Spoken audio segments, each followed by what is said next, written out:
Alright, everything seems to be good.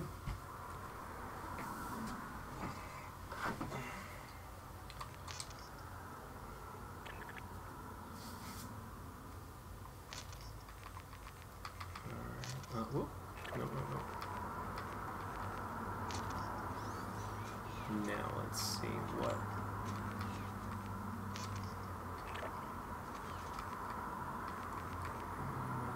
The collection.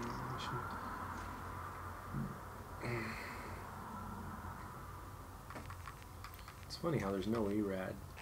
It's like, I'm gonna look at the ERADs and then we'll see. And then I'll probably just unlock the Bozozoku since that's what I want. Let's see, is it? Yes, there it is. Where is the ERAD? Let's see. Increased ammo, readiness for load faster, reduced recoil. Yeah, the Cerberus is probably what I would go for. Reduced idle sway, release country and beam of energy. Yeah, I'd probably go for the Cerberus. But that would cost me way too much though. So that would probably be the next one that I go for. But this is the one I want right here, the Bozozoku. Alright, I see somebody's in the chat right now, so should I buy it? There's also this one here.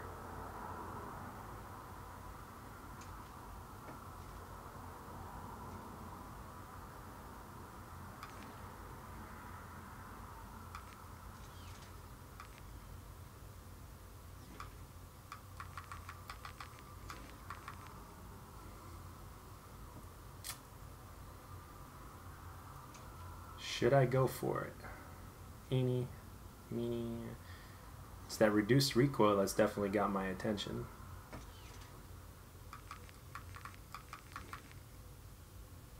Bonus damage towards the groin, that's amazing. Alright, you know what? I'll buy it. I already looked at the Type 5s, I wasn't interested in any of those. Let me see, Gamma. Reduce hip spread, nope. Nope. Nope. Increased damage range. What's up, Martinez? Alright. Yeah, that's the one I want, is a Bozozoku, so it just takes forever to get enough salvage in order to craft one of these things. But yeah. Yep, I'll end up getting it.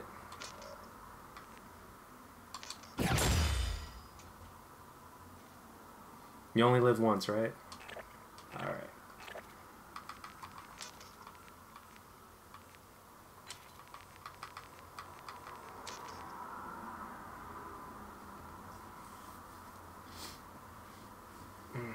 Yeah, the karma that I want though is from mission teams, like getting to level 50 on mission teams. So it's a good thing I don't have to get that one. I'll be looking forward to that when I get that, because that gun is a freaking tank. Where are you? There it is. Alright. Let's see. Full grip. Quick draw.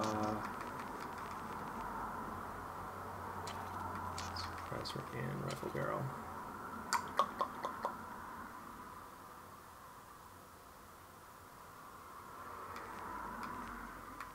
And it looks so cool too. I love the way it looks. Alright.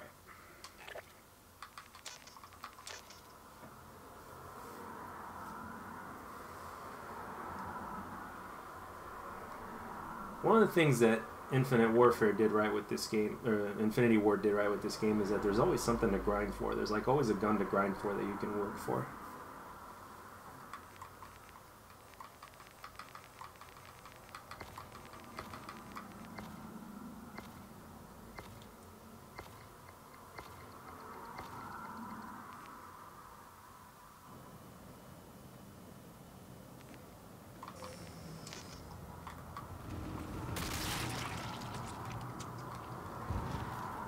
Oh, first game of the day.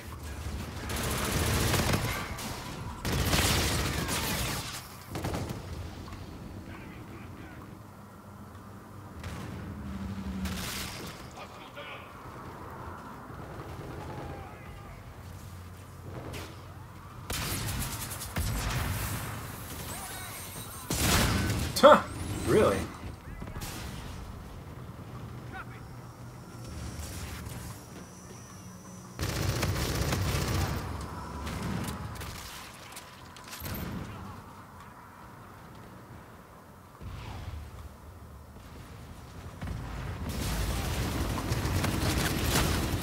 I have to get used to this. I'm gonna stop there. I don't know. It's every single company tries to do something a little different. Not everybody's, you know.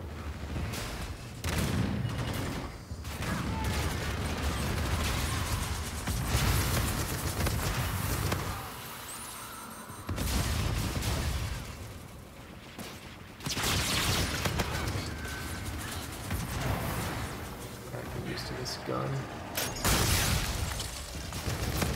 Haha.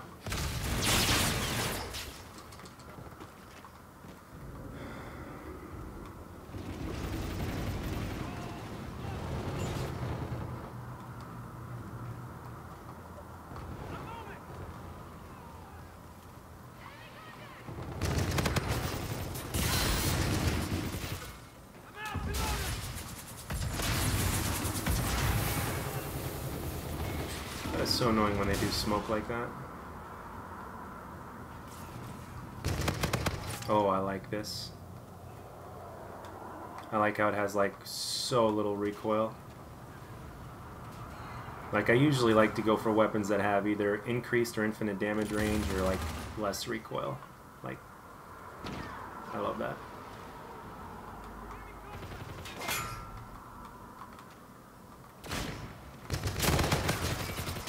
Ooh, got him.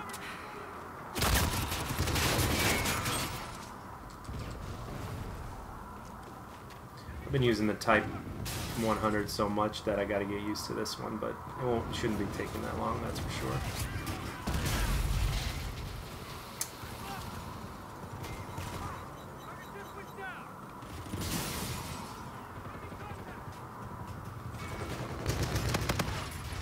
It's so weird for this gun not to have recoil because I'm used to it having recoil.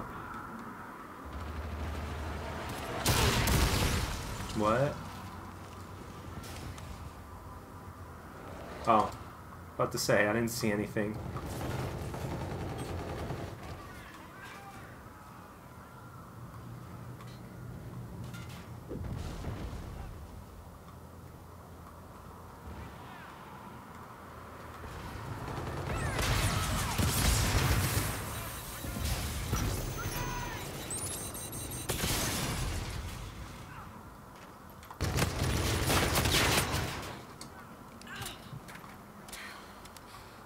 So, you guys excited for the reveal coming up today, which is about 2 hours away?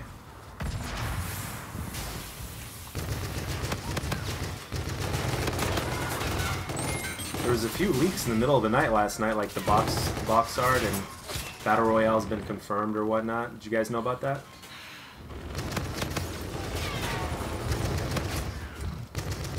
Oh, the power of the silencer, and holy shit, this thing melts! I love it! Like, I saw a picture, the leaked picture, it's on Charlie Intel or whatnot, of the Battle Royale. Oh my gosh, this gun's a laser. Of the Battle Royale, and it looks like, what's it called? It looks like, on the picture, on the version of on the right, it looked like Black Ops 2. So if they made like a Black Ops 1 and 2 hybrid Battle Royale style, ooh, you guys will definitely be seeing me play that. I mean, granted, it's done right. And the regular special. Well, we still don't know what the specialists are like, though, Martinez. Like, we don't know if it's gonna be like the same way as it was in Black Ops 3 or a little bit different. Because don't forget, Treyarch did. I mean, you could be right, but at the same time, like Treyarch, like, they got a lot of feedback. Like every single time they have a Call of Duty, you know, they get a lot of feedback from the game. So there's a lot of mixed reactions in Black Ops 3 in terms of the specialists. Like a lot of people before the game absolutely hated the idea or whatnot. But then when they played it, they said, okay, that wasn't too bad. But at the same time, they still kind of prefer the game without it. So I would say that they could be altered. Like the specialist itself could be altered. It might not be the same way it was like it was in Black Ops 3. It might be a little different, but who knows? I mean, we'll find out in less than 2 hours from now. So I personally think I don't know. I don't know what to think yet because like, and it seems to be semi-futuristic, so I'm assuming that we will see, let's say, we'll see the slide, and we might, like, somebody's saying that in the cover art they saw a grappling hook or whatnot, so we might not see anything like wall running or anything like that. We'll see, like, a grappling hook. So, there's that. So we might see the slide. I mean, I'm all about the slide. The slide isn't. I wouldn't even consider the slide advanced movement, especially since it was in Ghosts. But it was just implemented better in Black Ops 3, and in the other games as well. Because in Ghost it was a little slow or whatnot.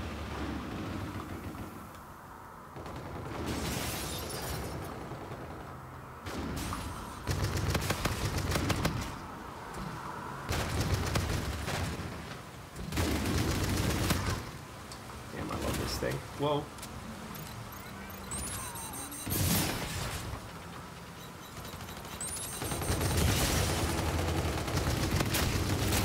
What?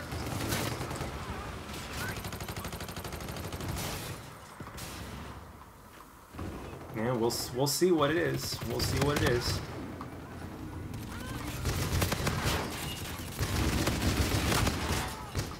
Dang, I love this gun. This gun is amazing. It's only my second match using it, and I'm in love with it already. I'm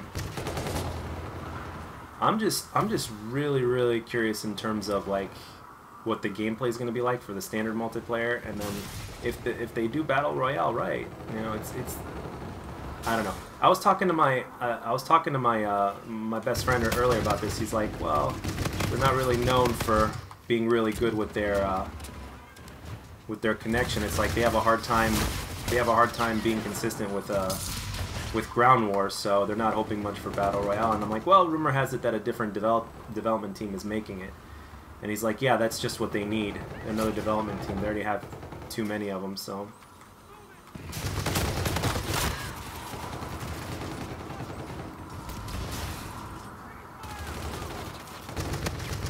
Come on, stick your head out. What the hell? Where's that connection? The hit detection.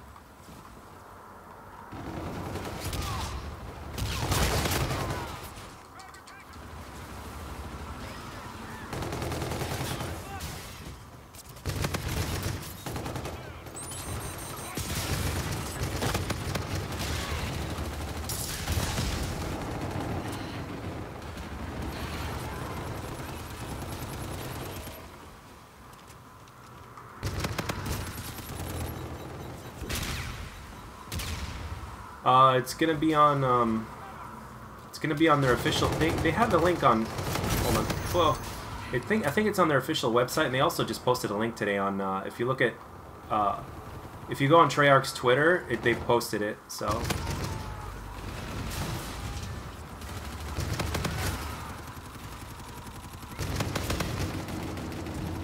I swear, Blind Eye is probably the best perk in this game. Those stupid little turrets can't get you. They never fire at you. Oh.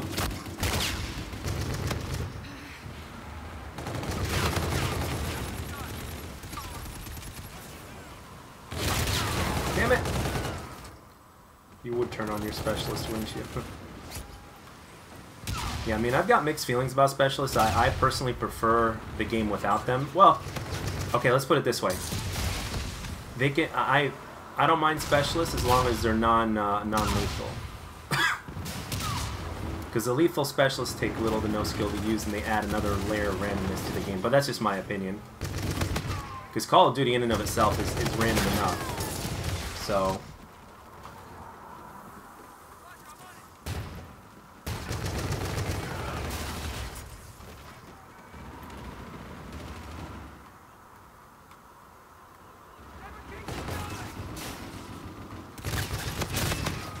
Ha!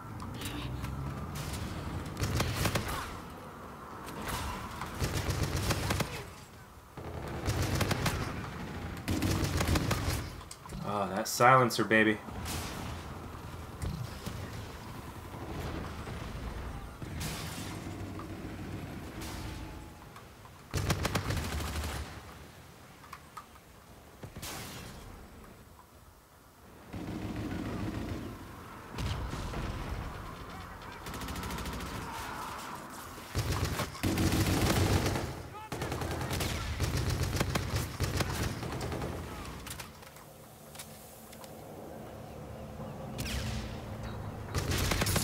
Yep. Final kill cam.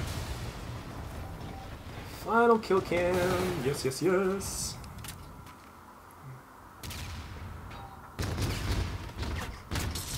This gun is really good. I'm not gonna lie.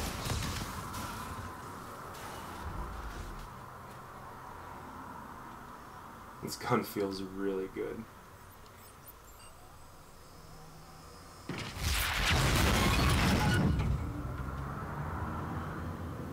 Like, we'll see what happens. I mean, like I said, in less than 2 hours we're gonna find out. Like, it could be, potentially, it could be what we needed, at least in theory. Whether or not that's gonna be true is has yet to be seen. So we shall see. And plus, like, everybody's talking about the Battle Royale and stuff. I mean, the thing is, we still don't know, like, if there's a if there's going to be a remastered coming. That's another thing. And I don't know if it's going to be a World at War remastered, because we literally just had COD World War II. So they might skip straight into Black Ops 1, especially since Black Ops 4 is Black Ops 4 and is part of the Black Ops brand. So if we end up getting a Black Ops 1 remastered, holy shit. Like, can you imagine, like, let's say you get your Battle Royale, you got your standard multiplayer game, and Black Ops 1 remastered for, like, let's say $100? I'd be down for that. I'd drop $100 for all three of those. The standard game is $60, and then the Battle Royale $20, Black Ops 1 remastered $20, like a deal. I'd buy it.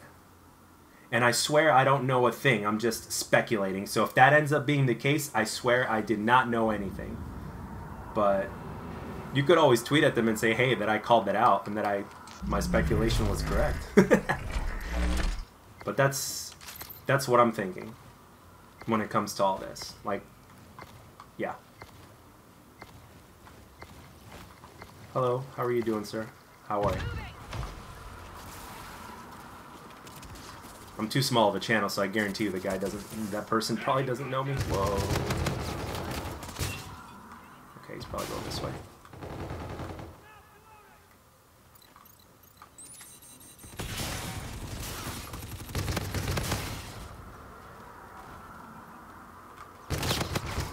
Whew.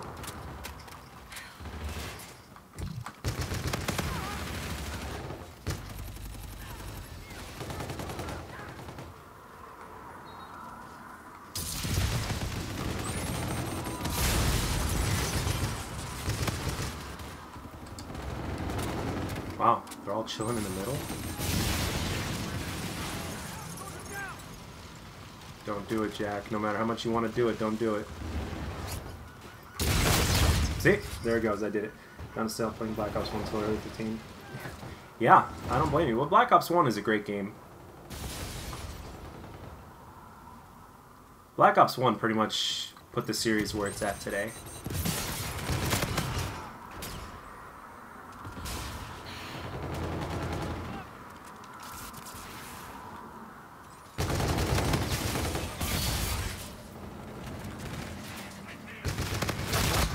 Ooh.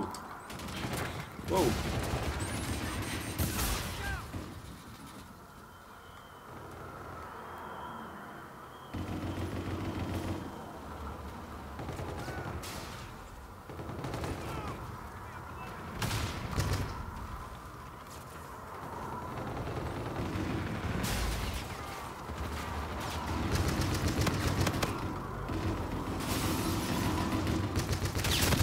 What? Dang it, it almost feels like Treyarch hit detection there. I don't know why.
Damn it! There was somebody up there.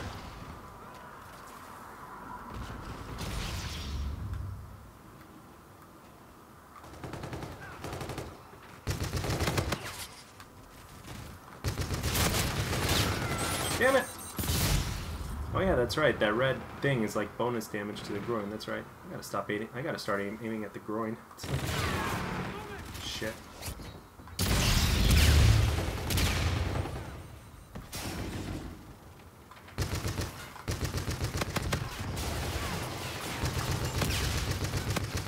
Oh. Maybe I should put stock on this thing. I don't know.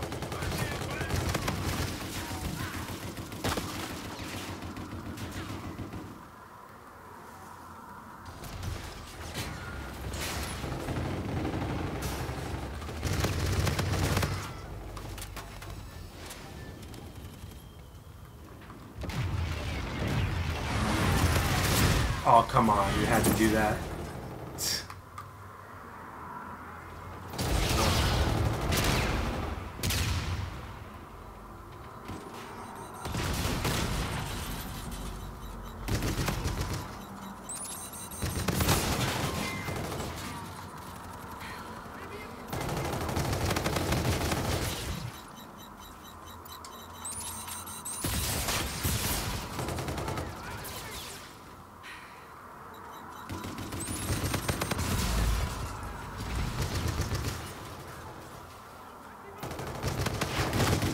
Huh.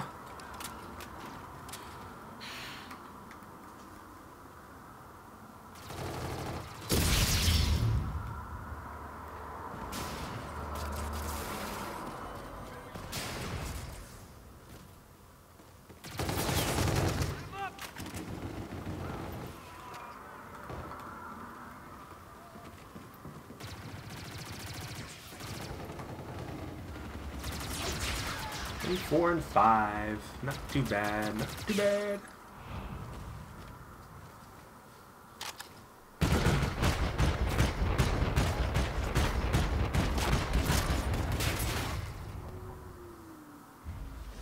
Charlie Intel reveal images of posters handed out at the community reveal event.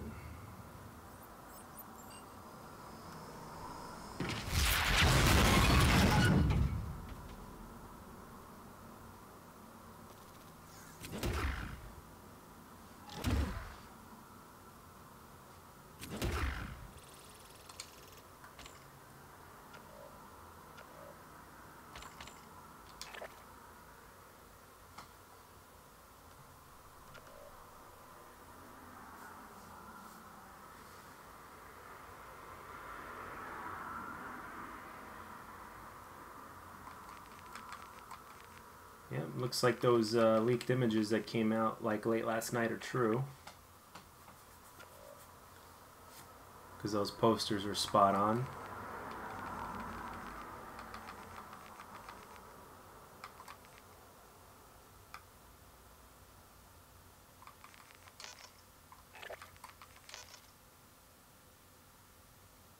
I already did that one. Okay, good.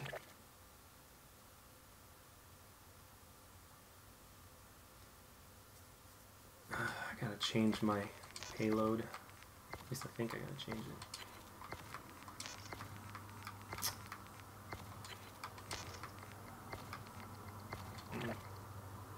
Didn't have enough time.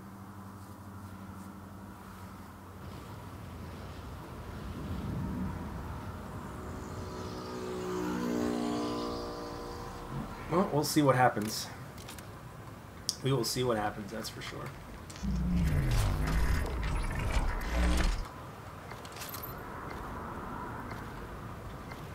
It's very exciting right now.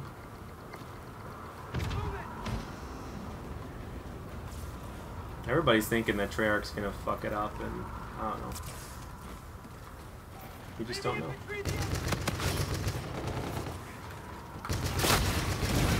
Oh, good shit, teammate.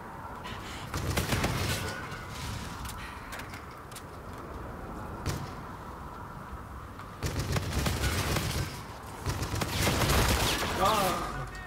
Whoa, 8-1. It's a blowout so far.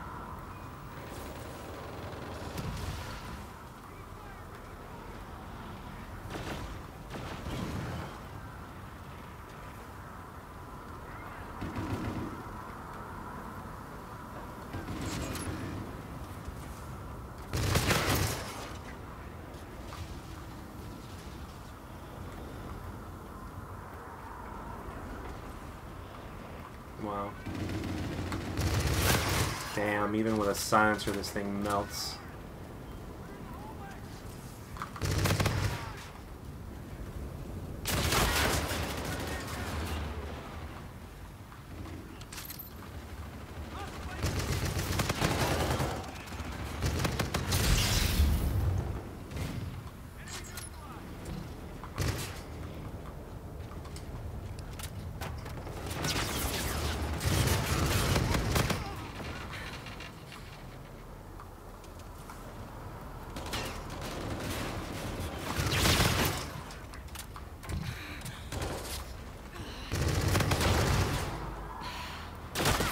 Damn it!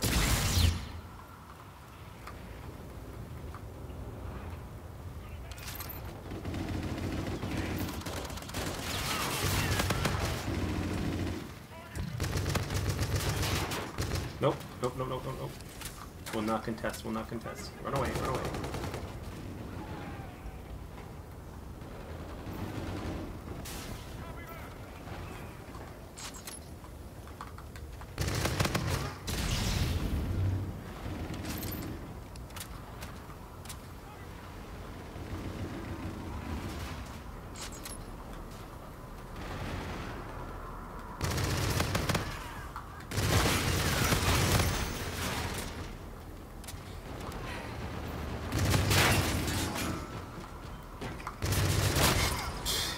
Damn it. Yeah, what's up, Chelsea? How are you? Yep, 1 more hour. We get to find out everything in an hour. Well, 1 step at a time.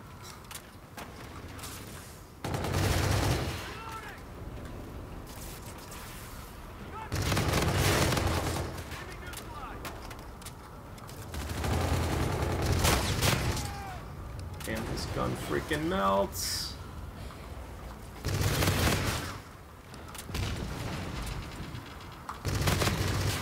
Yeah, this gun melts. I mean, there's no way, there's no two ways about it. This thing is a freaking melt machine.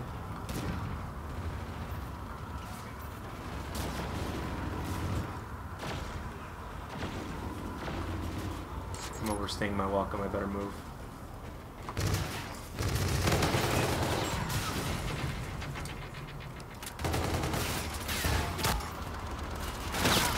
Damn it!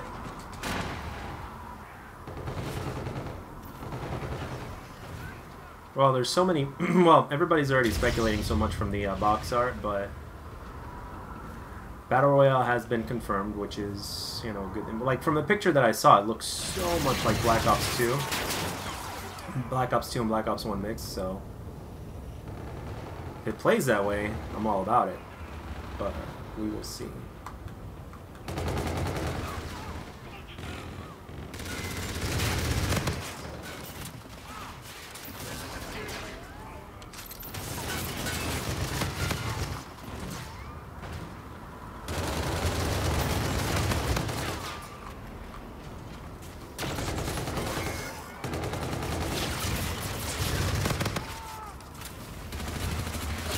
No. Yeah, I think it's I think it's gonna be a mix of the two. That's what I personally think. I personally think it's gonna be, you know. And like I was telling Martinez earlier, I think like nobody's been talking about a not a battle royale, excuse me. Like nobody said anything about a remastered, you know. So. And because it's a Black Ops game, I don't think they're going to do like if there is a remastered game, I don't think it's going to be World at War because we just had a World War II. And they're not going to do that 2 times in a row. At least I hope they don't. So, and because it is the Black Ops brand, I think they might, if they do a remastered, it might be Black Ops 1. It makes more sense that way. And on top of that, you'll have something for everybody. Like every single fan is going to be happy that way. You take your pick. You know, you got your Battle Royale, you got your Black Ops 1 Remastered, and then you got your brand new Call of Duty. There you go.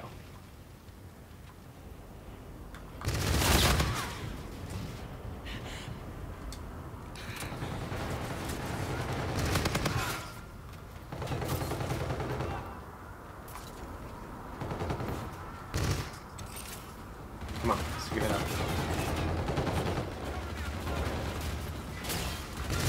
Thank you.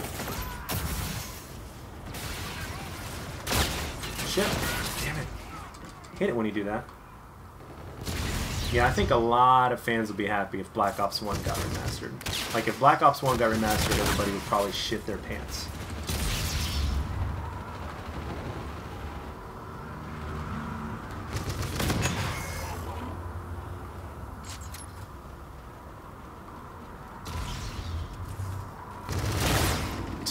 Shotguns again.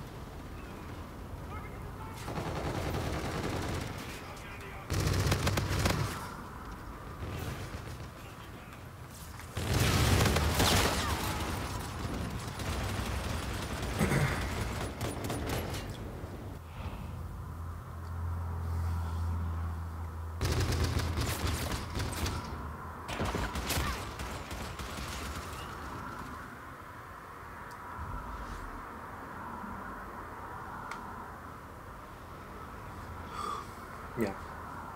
Yeah, if Black Ops 1 gets remastered, I will be happy too. Like, I won't know where to start.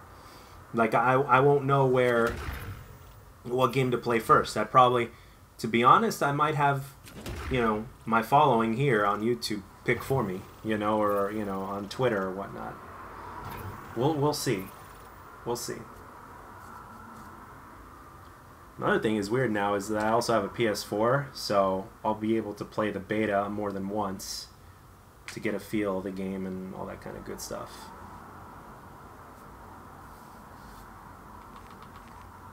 But I personally am hoping, like, when is Call of Duty just going to get its shit together and just, you know, say, hey, how about for this game we'll use it as a, you know, like a little test run to see how well crossplay does with the community. And plus the connections would be so much better. I mean, if they don't want to what's up, Dead Cybot?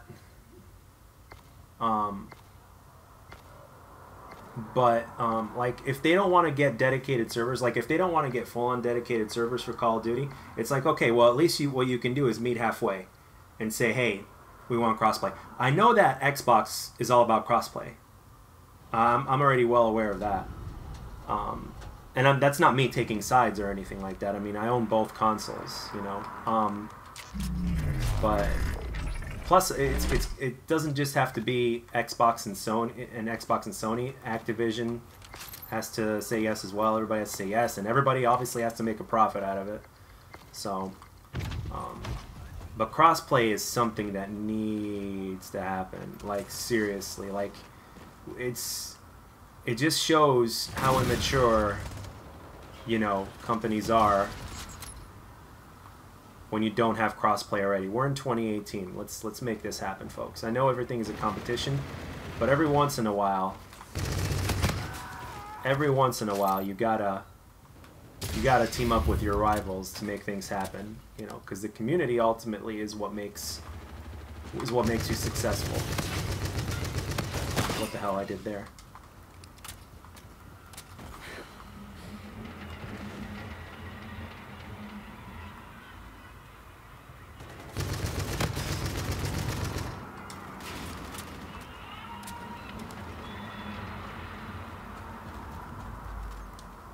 Really want to cross-play from PC? Yeah, no PC. Yeah, those mouse and keyboard players have such a big advantage. It's ridiculous. And I think I've ran into them in these games too. So you gotta use a Zim, but still, it's really annoying. People with mouse and keyboard, especially good players with mouse and keyboard, have a ridiculous advantage over people with a controller, even without aim assist.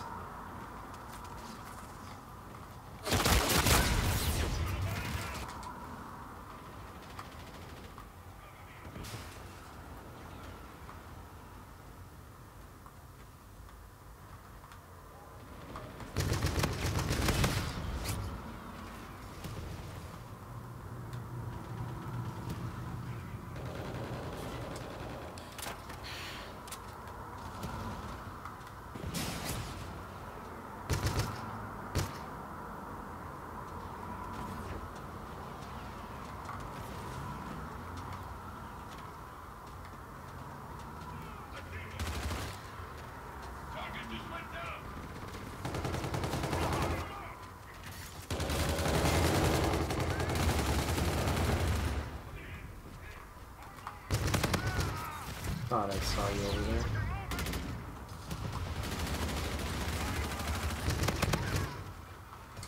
Oh, I love a sun. I love a gun that has good damage with the suppressor on it. I love it. That's why the Honey Badger is one of the best weapons to ever be in any Call of Duty.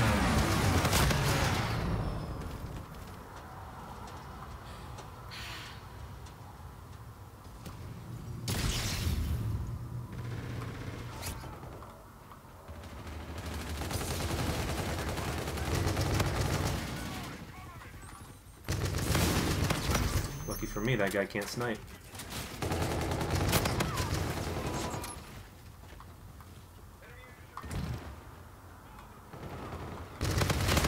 Warden! Wow, I didn't even know I had a Warden. Holy crap.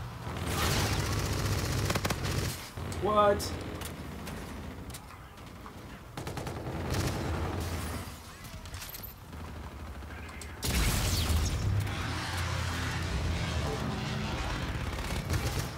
Thank you, Warden.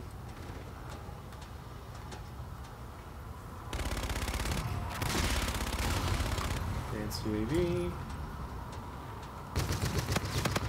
Thank you.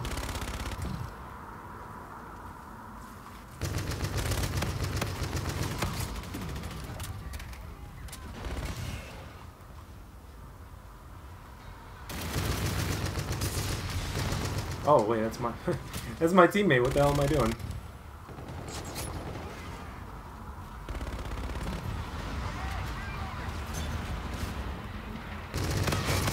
Oh, come on.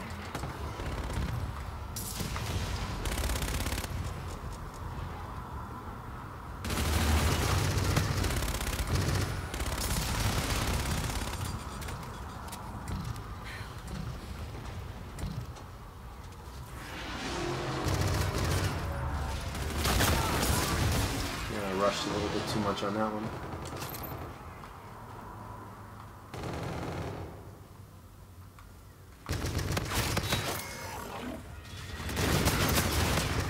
We're definitely going to get a lot of gameplay, that's for sure, and YouTube is going to be flooded with shit.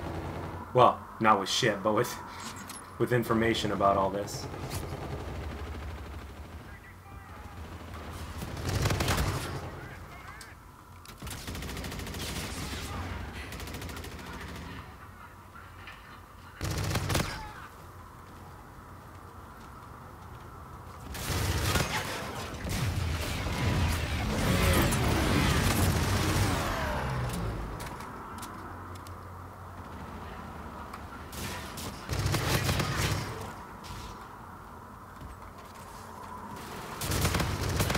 Oh, that bonus damage, oh my gosh.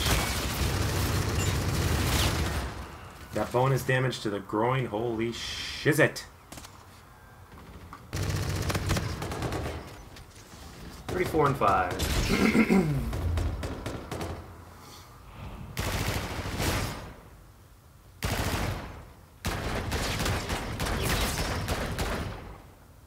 Yeah, I'm trying to be a little bit more defensive when I play, while maintaining my aggressiveness, so it makes me die a lot less, so that's good. Plus, like, I've always known this, but I just didn't act upon it, but dying less increases your score per minute if you're still an aggressive player. So, in score per minute, I think, score per minute and win-loss are the two most important stats, and accuracy. Those are the three only stats that matter in my humble opinion. Let's see, what was my score per minute? 545. That's really good.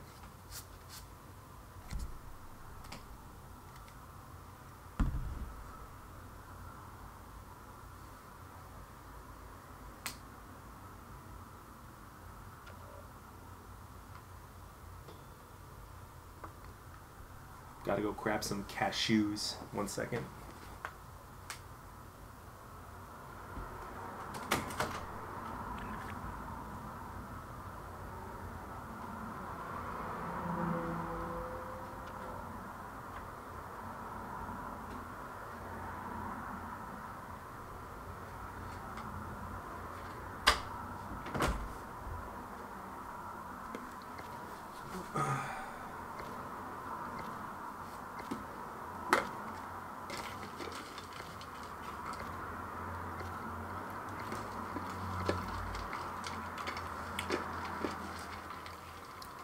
So what do you think? You guys think that Vaughn's going to be doing the presentation?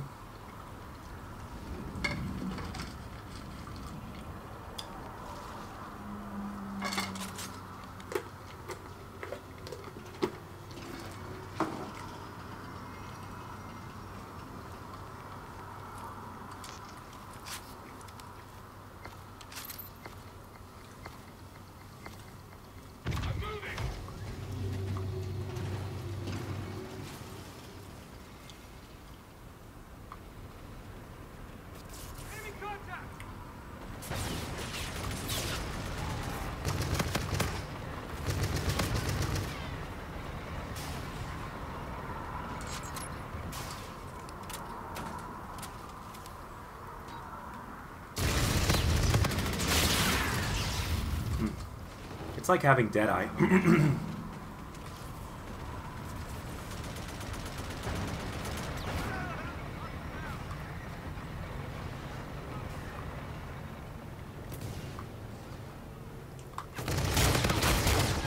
Darn it.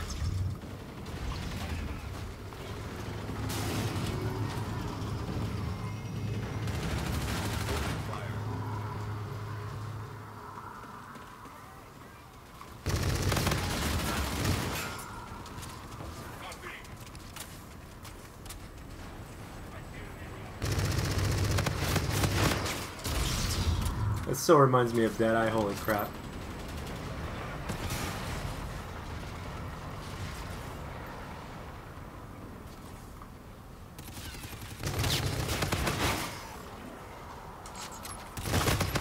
Oh, changed just in the nick of time.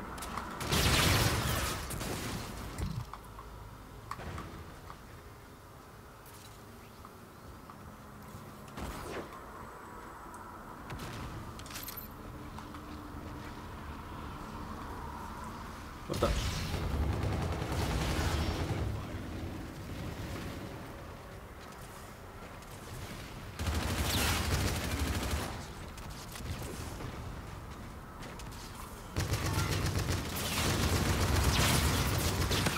Okay.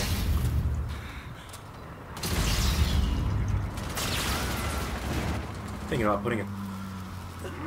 Oh, I'm thinking about thinking about putting a different sight on this gun. Maybe the. Sometimes these sights mess me up a little bit.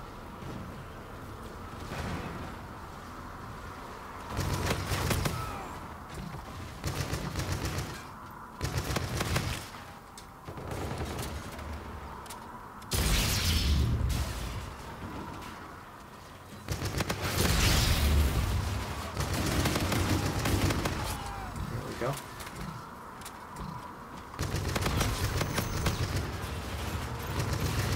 No speeds, baby.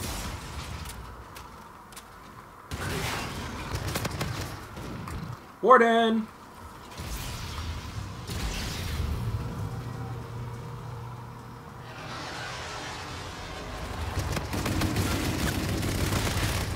Ooh, smart move by him.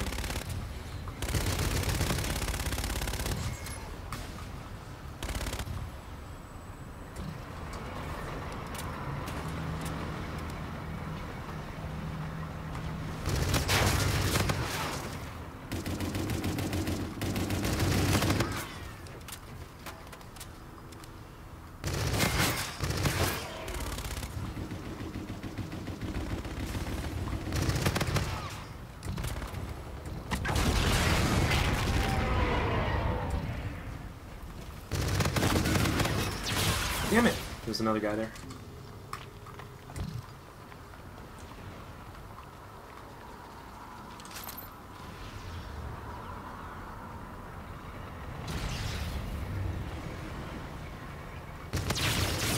Yep.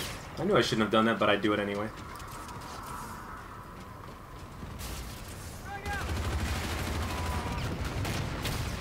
He's probably still there, too.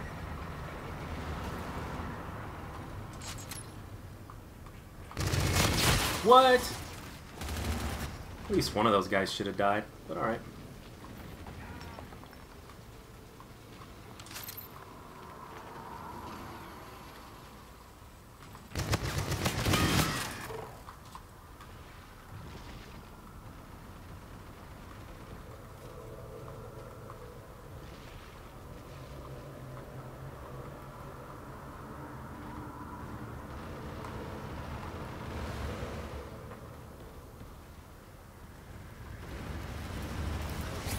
She's still here. Oh, I guess he decided to move.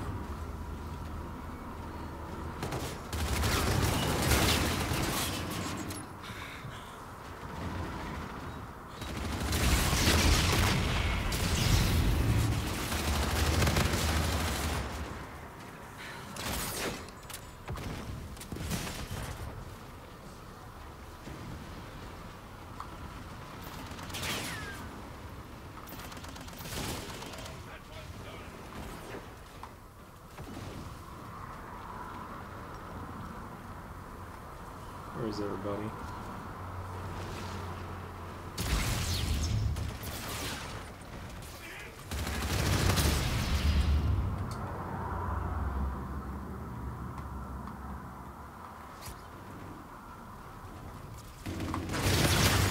Damn it!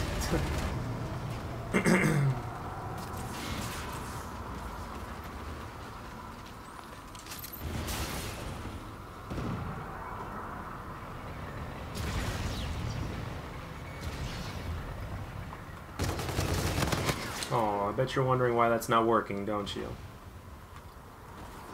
Blind Eye, literally one of the best things in this game.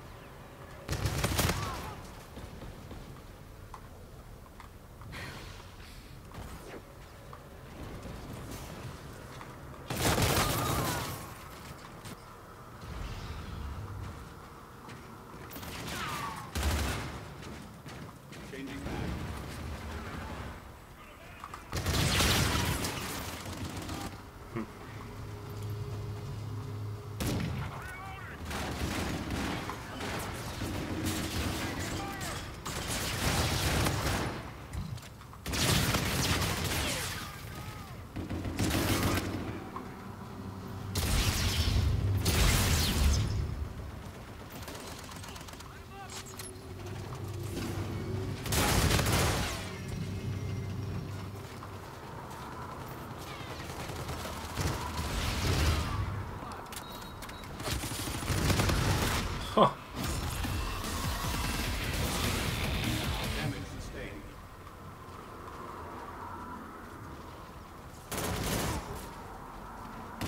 Crap.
Uh-oh, the game freeze or something?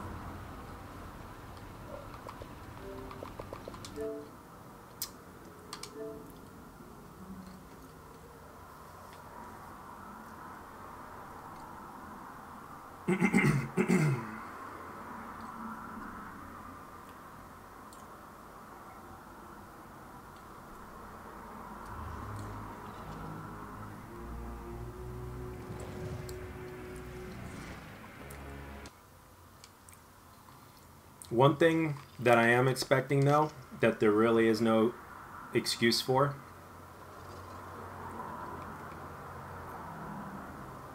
are good maps. There's literally like no excuse.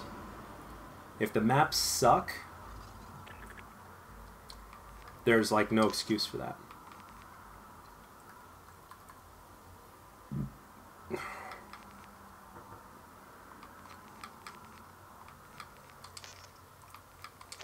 So that's all I gotta say about that. That's why I'm hoping that those Overwatch rumors are not true, because if they were, that would mean that the maps would have been designed differently.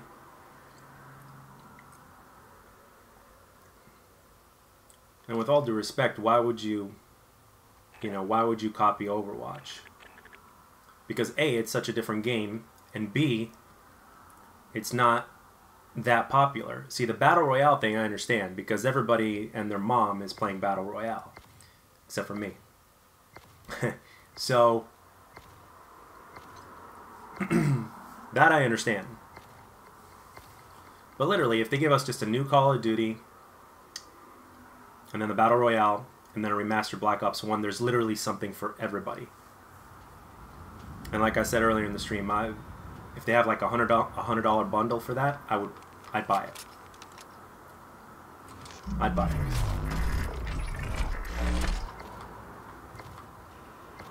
Because I know I'd get at least 2 of the 3 things that I would want.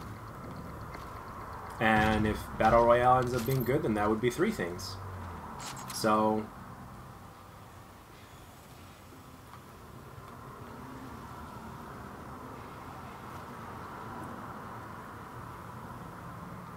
oh, nobody went here, huh? All right.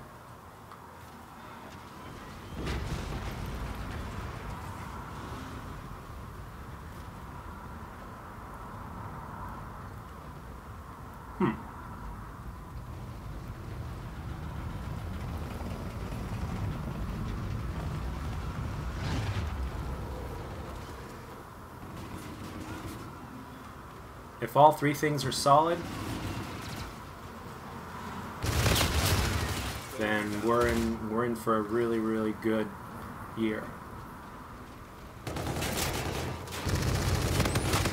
The only thing is, though, that Infinity Ward is going to have to follow up with something of that nature, as well as the rest of the Call of Duty teams, I'm assuming.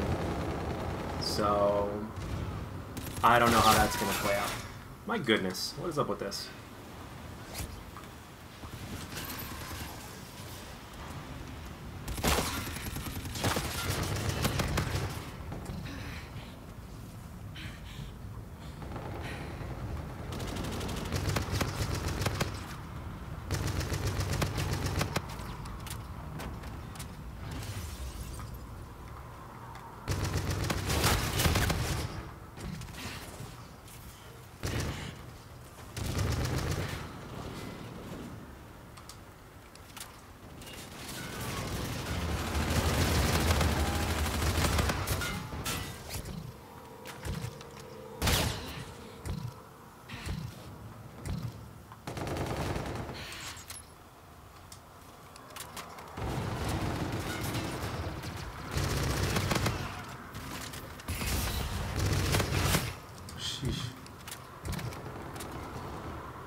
Teammate.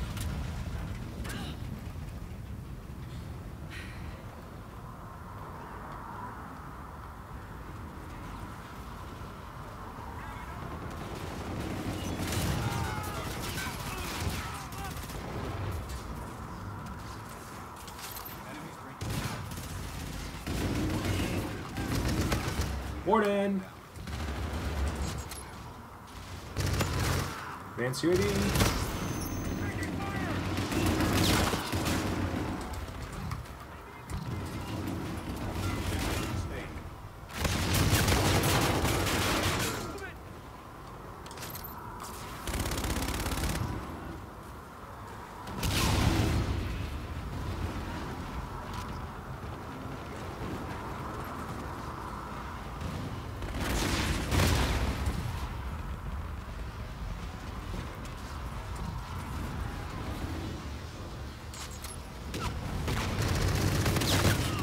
Damn it.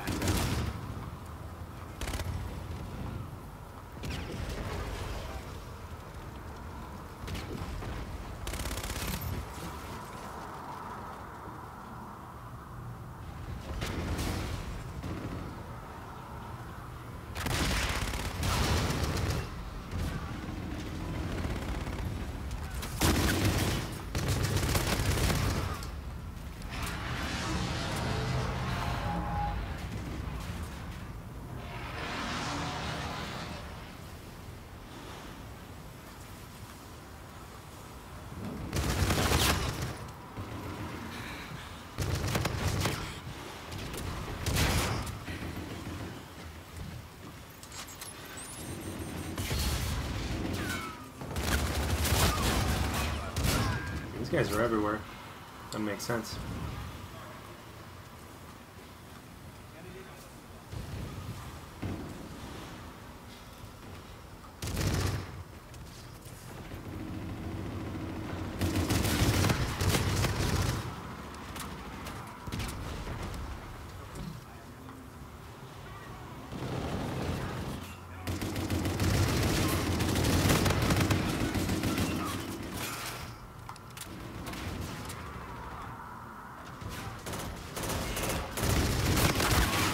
Ah, there was more of them.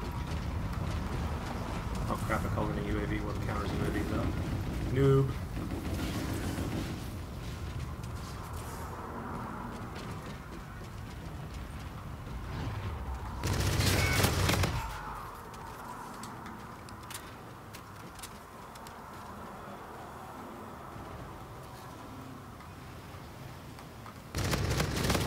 Oh, come on. Poopy aim on my part.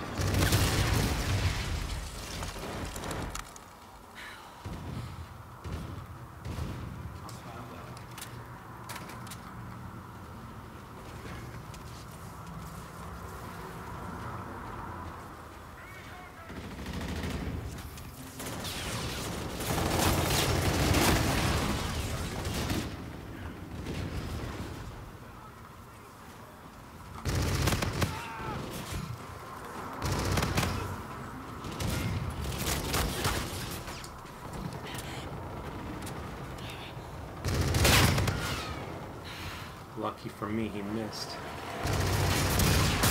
There it is again, that scarab.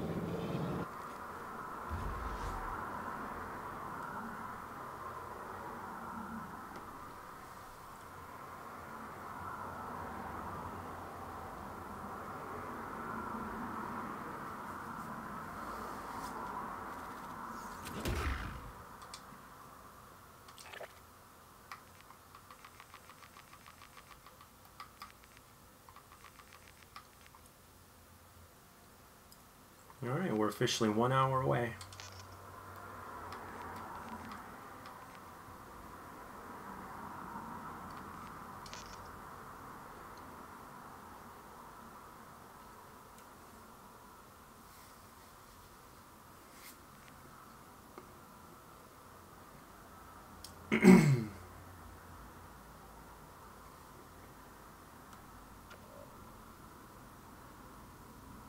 Just give me a good COD. That's all I want.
damn it. Shotguns.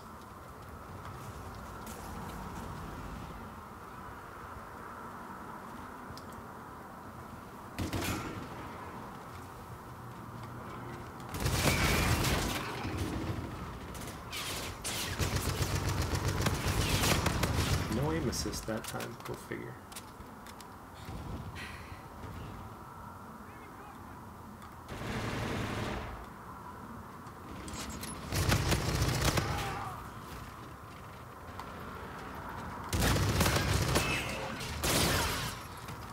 Come on.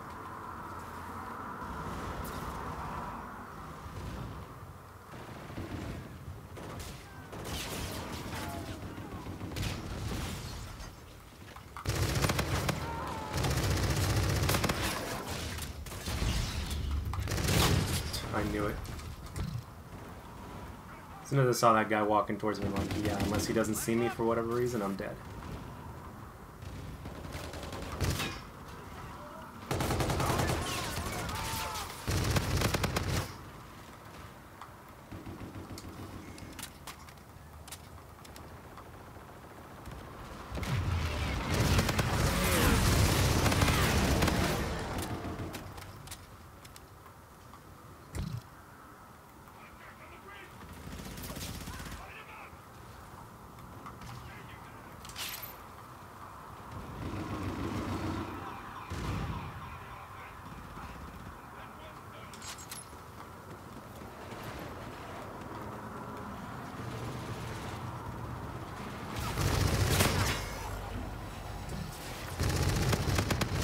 Oh!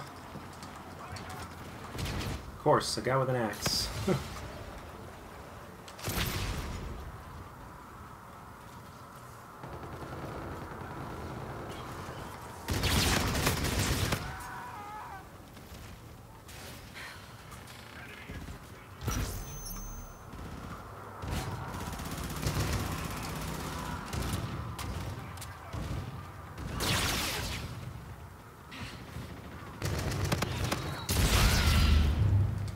Woof, woof, woof.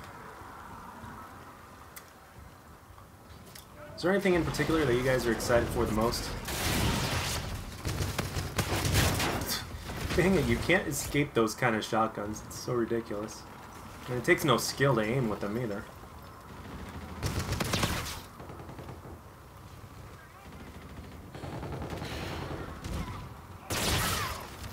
Okay, how are you there?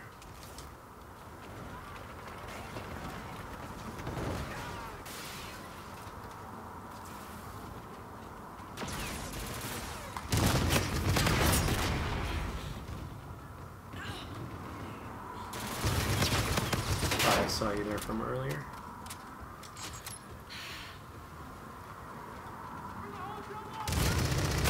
Nope, not that time.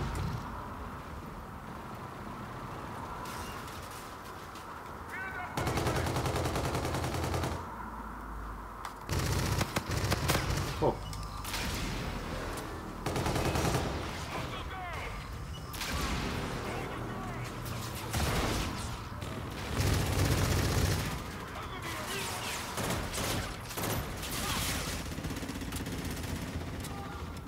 Interesting theory about... Ooh, it's a long message. I'm gonna have to... Alright. Jack, an interesting theory about from the Black Ops 3 was all simulation and it's part of the tagline. Yay. Yeah, I want the hour to pass by too. And you know what? That is an interesting theory, and I wouldn't be surprised if that was the case. I wouldn't be surprised. And if that is the case, then I guess like everybody that likes Call of Duty campaign we could probably say the campaign is confirmed if that's the case, because there's a story. So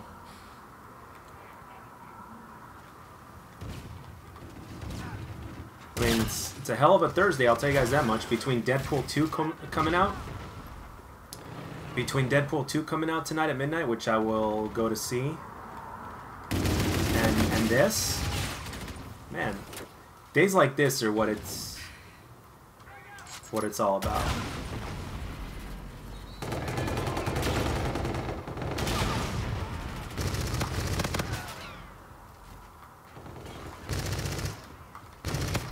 What?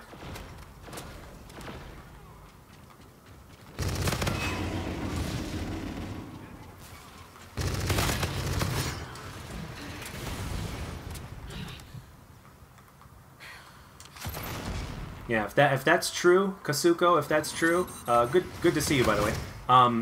If that's true, then yeah, campaign confirmed, pretty much. So, if it was me, I would, like, in terms of a storyline for a Call of Duty campaign, like, if I was in charge, I would have done something a little bit different.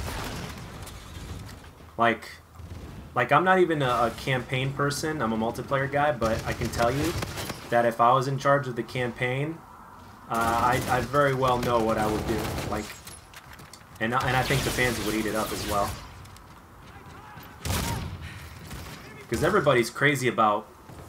Everybody loves soap, and everybody loves woods.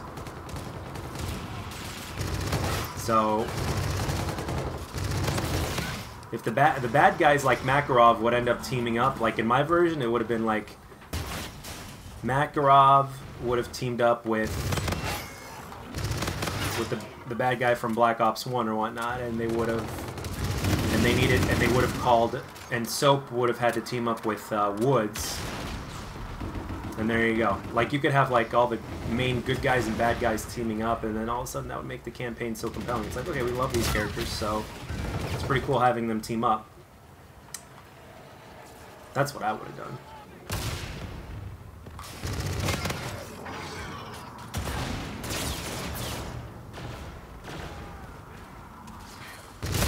Damn it. That guy is always there. He's like always there.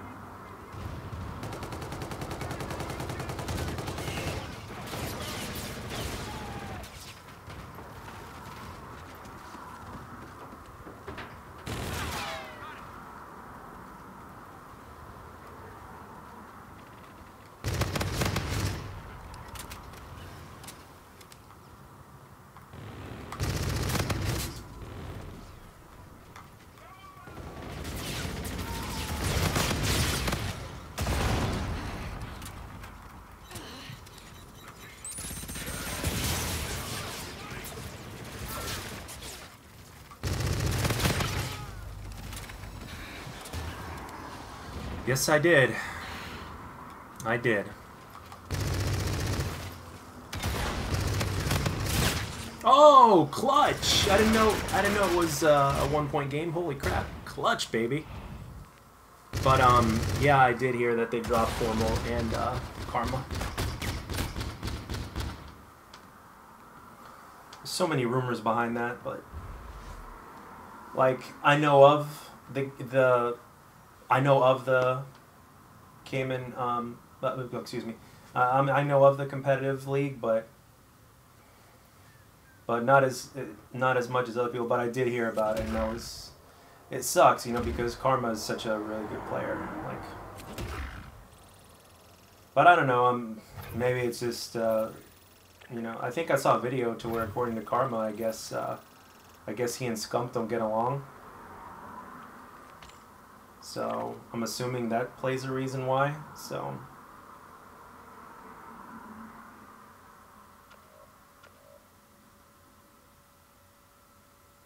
And then Formal is just so talented, my goodness. Formal is stupid talented. Like, the things that young man can do. But you still got Crimsix and Scump on the same team, which is great. You know. Out of all the people, though, Crimsix is the one that has stayed, like... And I'm not saying that because he's my favorite player. I'm just saying, like, the way it looks, it's like... Crimsix is the one that's, like, been the most stable out of all of them. And he's known for being a little crazy here and there. But ever since Optic, he's been a little bit more balanced. But...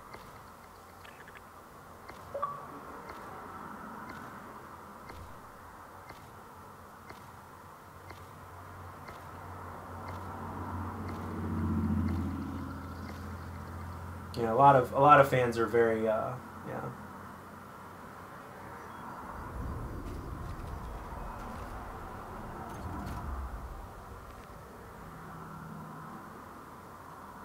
I'm actually surprised, like, I'm actually surprised that Formal was dropped. Like, yeah, Crimsix is smart as fuck when it comes to Call of Duty. But so is Karma, though. Karma's really, like, Karma's really intelligent. He's got COD smarts. Like, I'll even go as far as to say that, like, in all honesty, though, Nadeshot was given a little too much shit, saying, oh, he's the weak link of the team or whatnot and stuff like that. But, you know, you can't ignore the fact... Oh, I shouldn't have turned my back. You can't ignore the fact that Nadeshot is an excellent search and destroy player. Like, you cannot ignore that fact. Nadeshot is an excellent search and destroy player. So, like, one of the reasons why Optic was so good was because they had a really good AR guy, Formal, right? And Formal was a switch. He could do anything. So you got that. You got Karma, who's one of the smartest players that play. You got Crimsix, who's one of the smartest and most successful people that have ever played. You got Scump, who has arguably the best gun skill overall. Excellent Slayer or whatnot. I mean, you can't really go wrong with a team like that. The only problem is with a team like that, is that every single one of those guys has an ego. And it's really hard, especially at that age. Especially at that age and with that level of success that you may have. It's really hard to put that ego aside. That's the problem. And personalities don't always mix well. That's why Crimsix, you know, is, you know, he's got another reason to be respected, is because he obviously put his own ego aside. Like, all he wants to do is win tournament after tournament. And for the most part, he's done that, and as far as I understand, he's done that better than any other player. Nobody's won as much as he has in terms of tournament wins. So,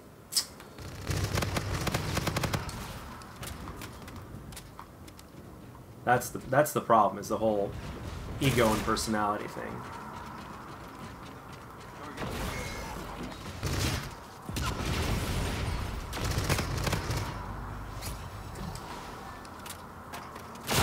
You just never know what the hell goes on behind the scenes with these teams as well, you know, because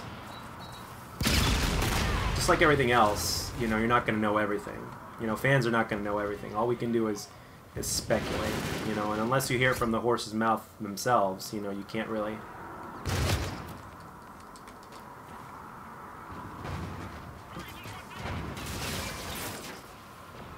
Come on. Thank you.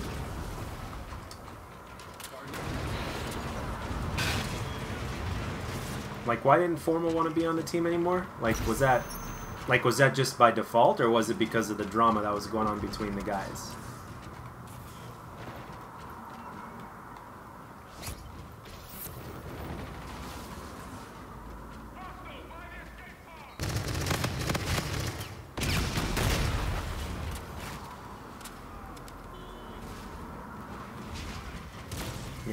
Yeah, if somebody doesn't want to be around, that's all it takes, really.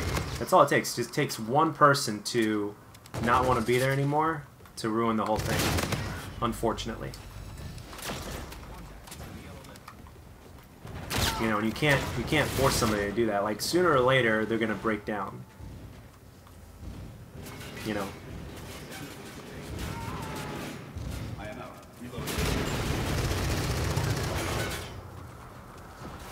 It's just the way it works, you know?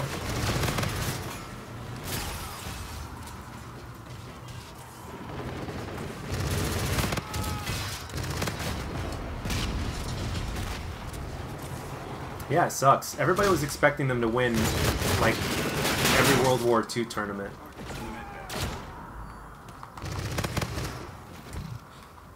But it didn't end up being the case. Doesn't really surprise me that they haven't won either. Like, beyond everything we're talking about, it doesn't surprise me. Because every single one... Whoa, you didn't see that? Every single one of those players, Karma, Crimsix, Formal, like, except for me, well, yeah, well, every single one of them, I'm not sure about Karma.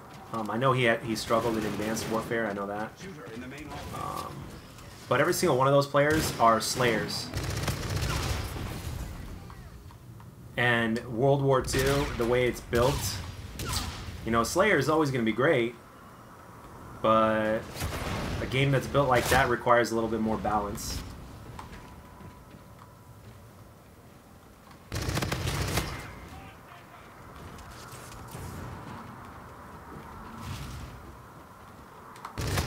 Every single one of those guys, almost every single one of them are out of their element with World War II, simply because of the way the game's built.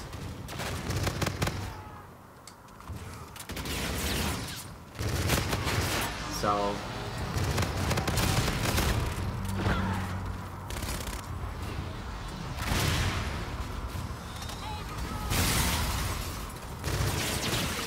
haven't lost that bad. Oh, okay, my teammates.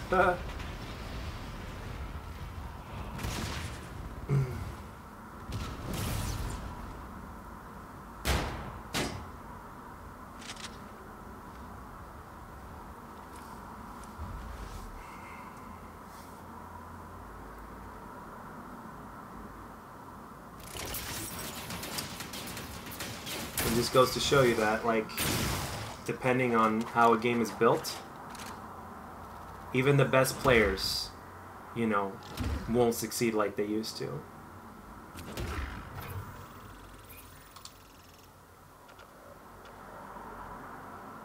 Yeah, my theory is that World War II, the game, is not, you know, it's not built for Slayers, in my opinion. It's a completely different, it's a different kind of beast, the game itself. So, you know, I even heard that Optic was having drama, like the only thing that kept them together during Infinite Warfare was, you know, when they won, was the fact that they knew they were just so good. So it's like, hey, might as well stick together so we can win.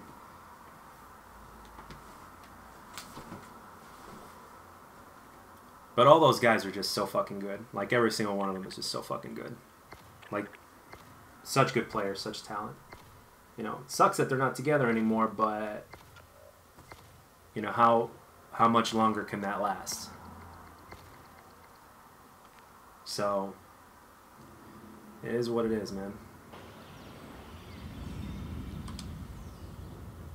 But I'm sure, you know, one way or another, I mean, obviously, you know, Crimsix's my favorite player, so I'd like to see him win again. So he could be the guy that won 3, just like Karma. But, you know, time will tell. I mean, I don't know if they've had a tournament since they switched, since all this has went down, but we'll see. You know, only time will tell. You know, they'll find out at the next tournament whether or not it was the right move.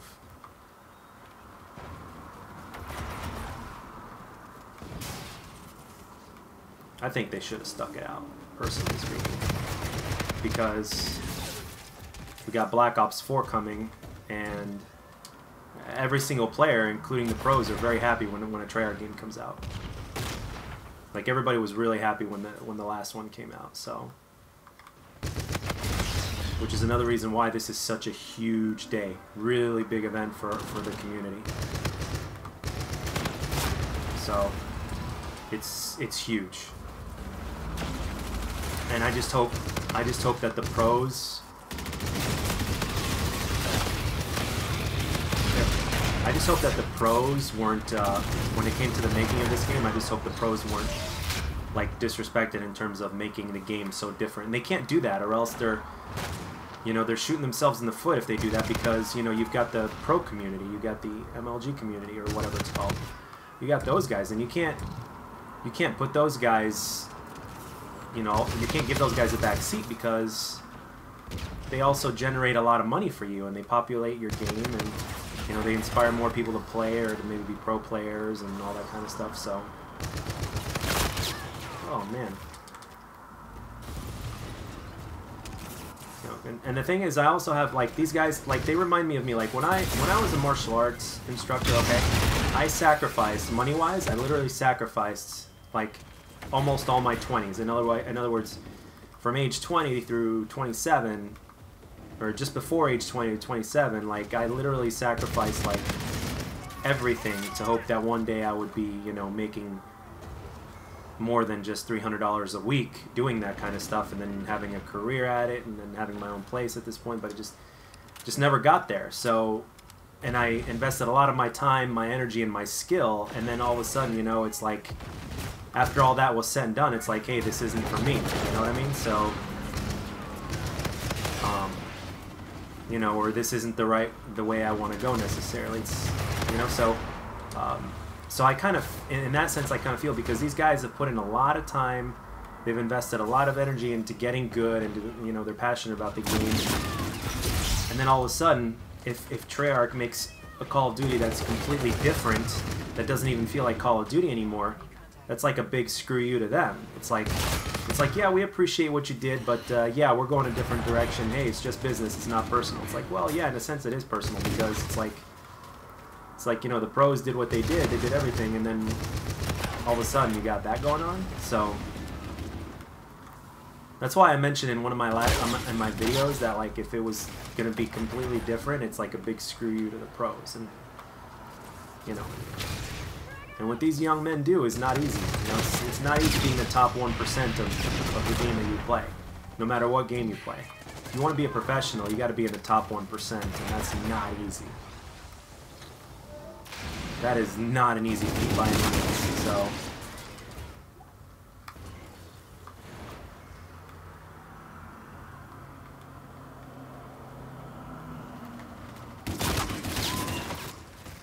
stayed under Optic consciously, they can easily bring him back if I'm yeah, well, yeah, but the thing is, don't forget, Optic, you have to look at it in this sense.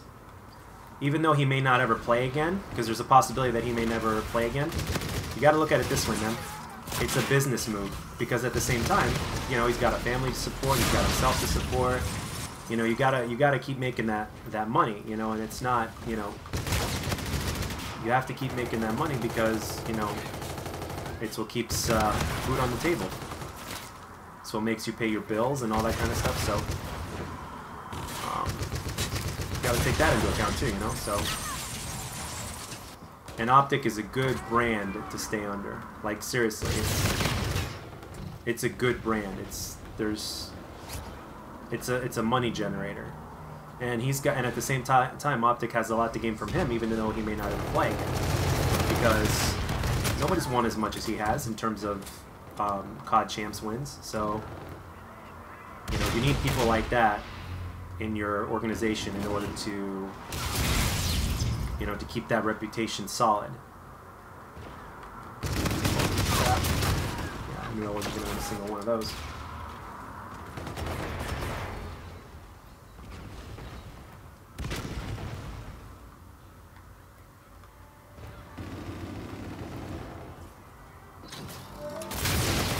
It just goes to show you, when it comes to money and business and all that, they will literally, like, if it's in the interest of money, and I'm a victim of this myself, and I do mean it, you know, if it's in the interest of money, or if it's another different kind of interest that involves, you know, money and all that kind of shit, you know, they literally will change everything in order to make a few more bucks. And that includes, you know, changing the game completely and forcing pros to play a different kind of game, or just forcing a lot of people to retire because they want to go in a different direction. You know, it's the sad truth, but it is, that's what it is.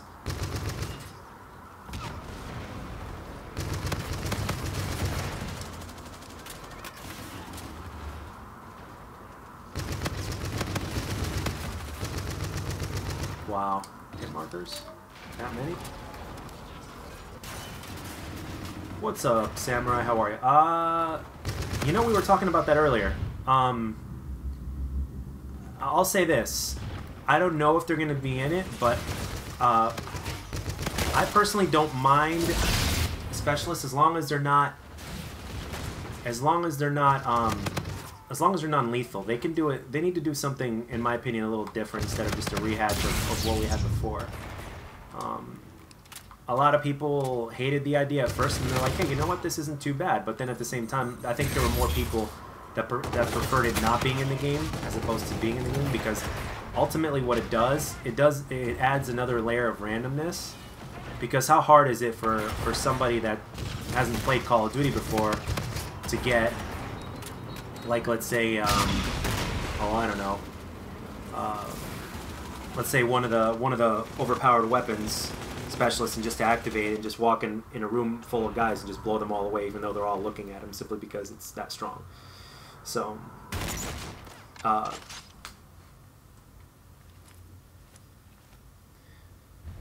yeah, it's a, I don't know, it's like a catch-22 or whatnot. It's a double-edged sword. I don't know. So, but do I think they're going to be in it? I want to say no, because they've already done that. I say they should do something different. If specialists are going to be in it, and if they're going to be called specialists, my prediction is that they're not going to be like they were in Black Ops 3. It's going to be implemented differently, somehow.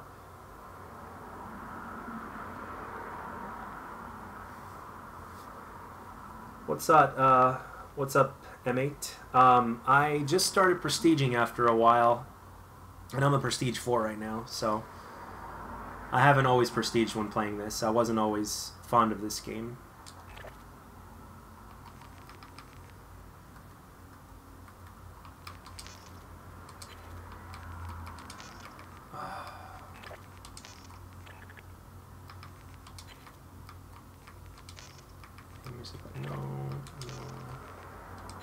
FTL, is that it? Supercharge. What's supercharge? Payload? No.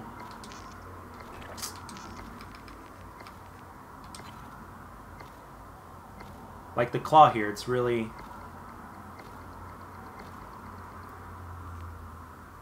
it's okay, I understand what you mean.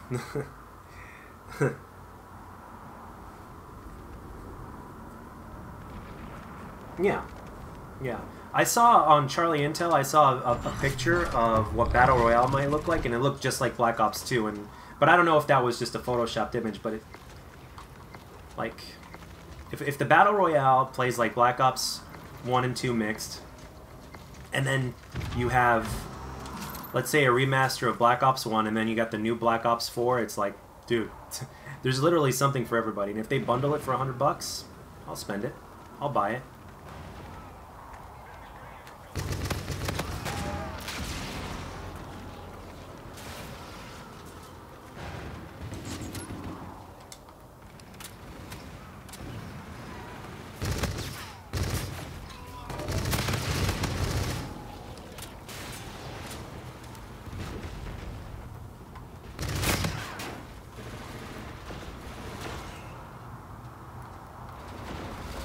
Oh, so am I. Everybody's really hyped. Hopefully they don't disappoint. I don't think they will, but I'm just hoping that they don't.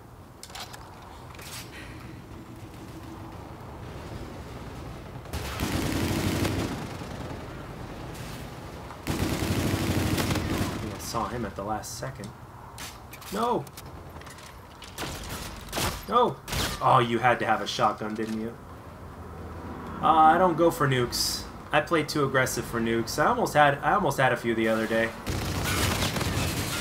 Oh, that guy actually killed me.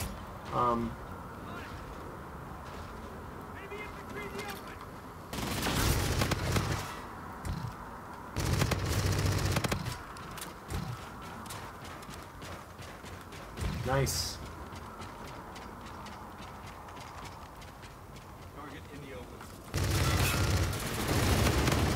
Oh my gosh. Yeah, my Achilles heel has always been the fact that I'm a little too aggressive, but that's okay. I don't really... It's not my thing to go for nukes or whatnot.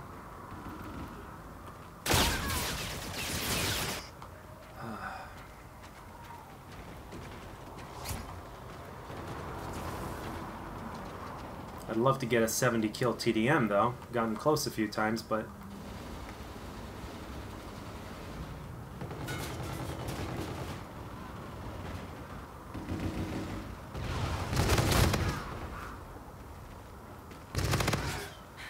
Oh! He slid, I barely saw him. Alright, less than 30 minutes.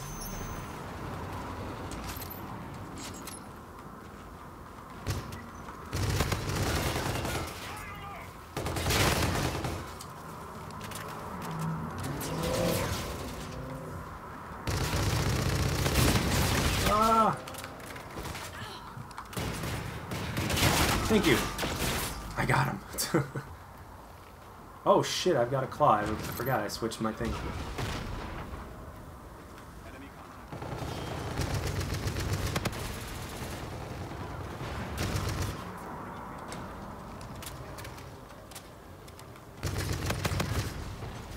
Groin shot.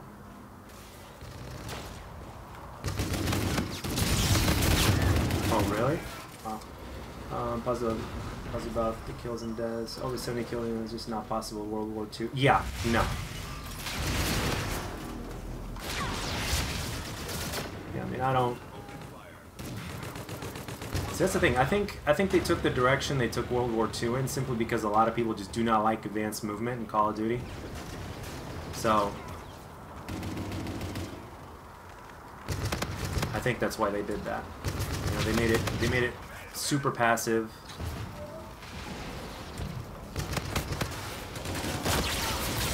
And that's why.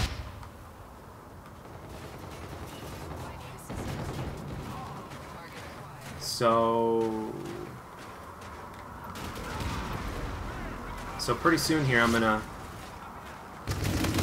you know, the Call of Duty reveal is gonna happen. So do you guys, just out of curiosity, do you guys want me to, like, I won't be playing, but I'll be listening. Do you guys want me to, like, keep the stream going so that way you'd hear my reactions about it? Or, like, tell me, what do you think? Like, originally I was just planning to, like, shut the stream down and I'll just, you know, watch, you know, and I'll make a video about it or whatnot. Or what do you guys think? Should I just keep the stream going and I just won't play and you can just hear me listening to the reveal event in the background, or what? What do you think?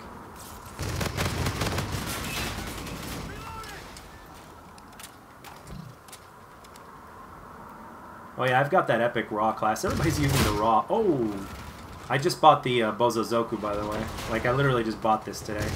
Well, not bought, but I created it from salvage.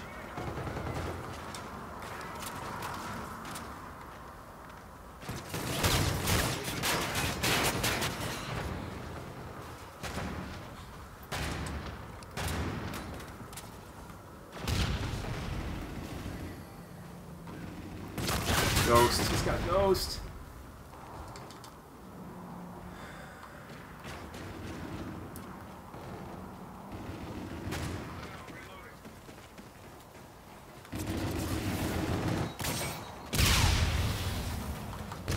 I won't be talking too much during the reveal, though, because I know a lot of people are going to be watching it, so...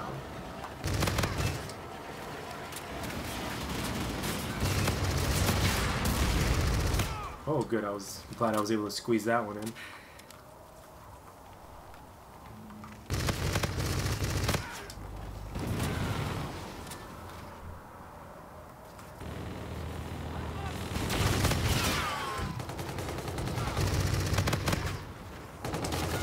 No! Oh, there's another guy there? Crap. Silencer, last step forward, quick draw if you want, scavenger, blind eye, goes here, space pretty sure. Yeah, well, with me, unfortunately, no matter, it's like, the classes don't help all that much. I mean, the only time classes really helped was in Black Ops 2. Specifically, like, if there was, like, a team, if I was going up against a team or something like that, but...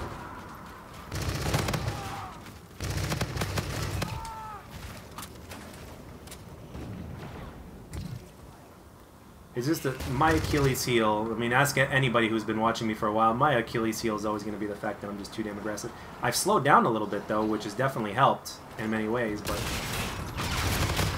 I don't think I can ever bring myself to the point to where, you know... Got him. I got the raw completely by accident by supply drops. Like, I think I got it on stream too. Like, and everybody was telling me like how good of a gun that is. It's like the epic version or whatnot, or the legendary version or whatever you want to call it.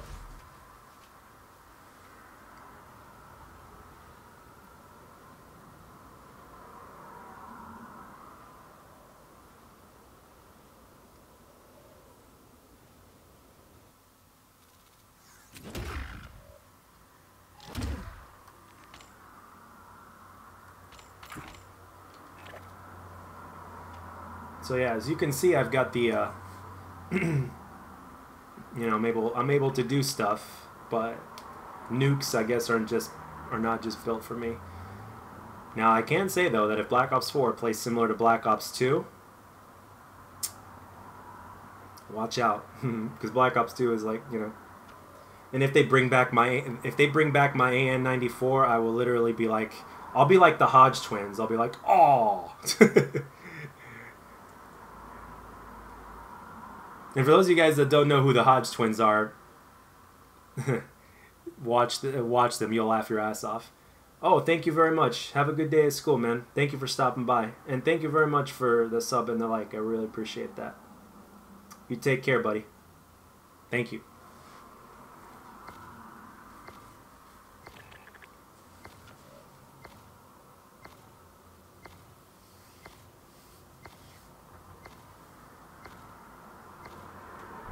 See, I've got like the nicest followers. Well, that's really nice of you, bud. But believe it or not, I don't accept donations. I just kind of do my thing, and you know, my channel's way too small, and maybe in the future. But thank you for the gesture. It's really nice of you.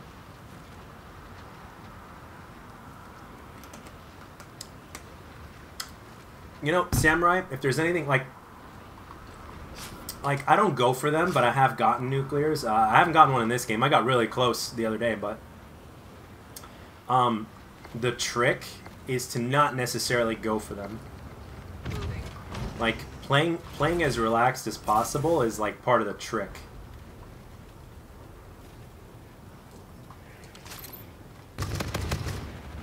Like if you're relaxed, that's like a huge part. You there?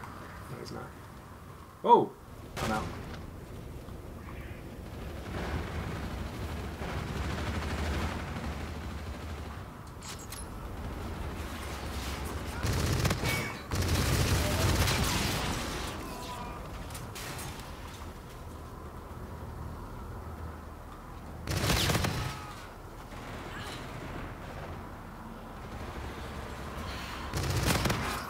No.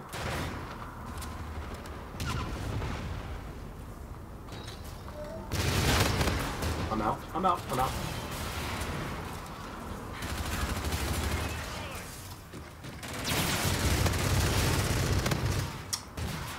I need a gun. I need a gun. I need a gun. I need a gun. Give me a gun. Give me a gun. Thank you. I'll take yours.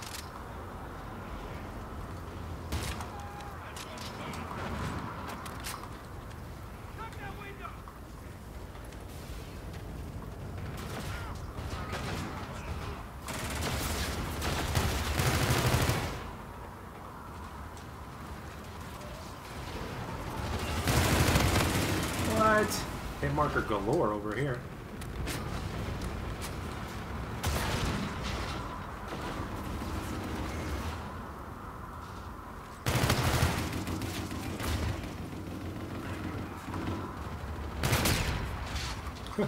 Yeah, that's the way to get a warden, all right.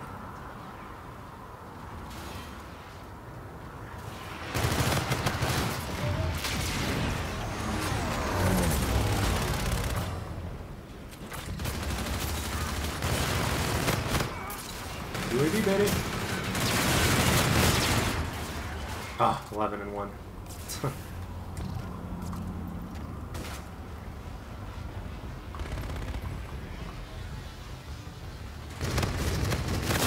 Oh, I knew that was a long.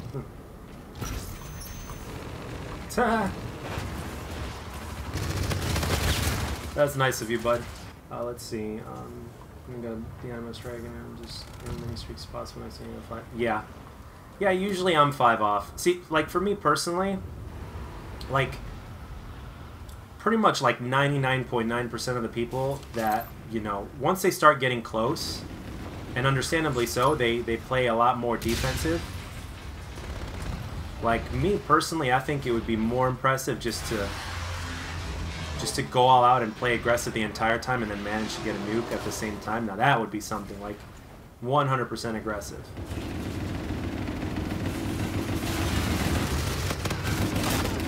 Oh, there were 2 of them.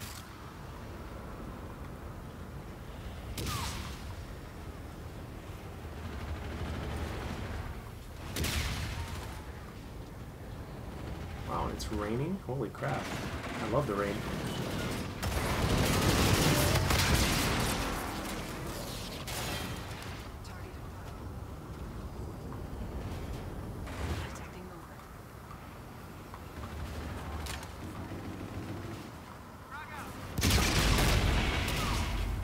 Wait, I've got a claw. I'm using it.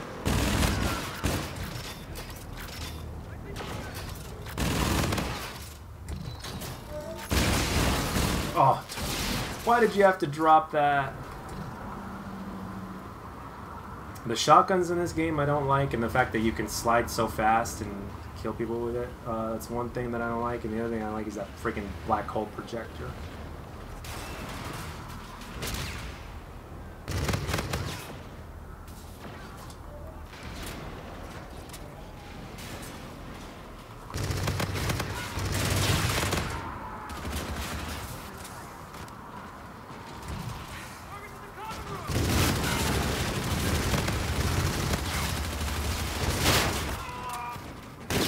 Ah!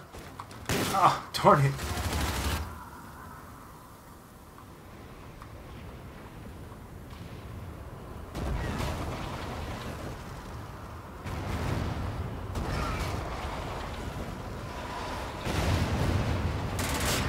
Oh wow, there was a guy there? Holy crap.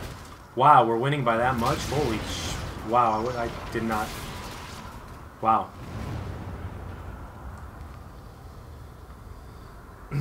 See, this is what happens when you've got good players on your team.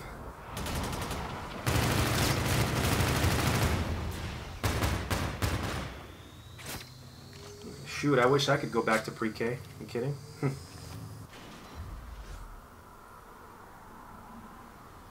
Black Ops 4 is trending all over the place. Let me see some of these new tweets. If there's anything else been said lately, which I'm sure there is.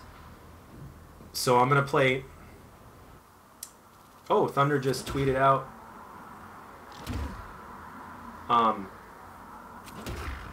Thunder just tweeted out like what my favorite what is your favorite Black Ops game, and I'm gonna type in Black Ops 2.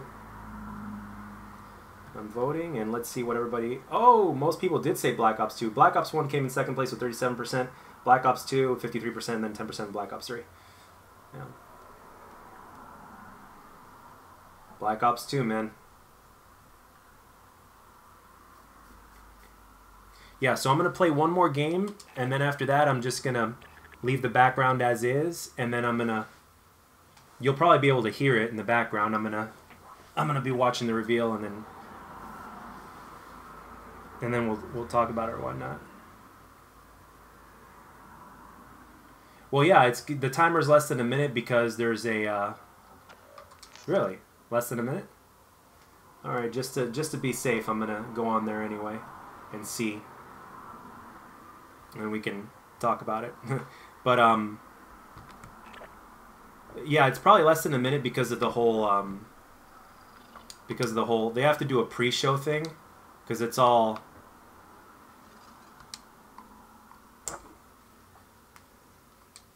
because they got to promote it, so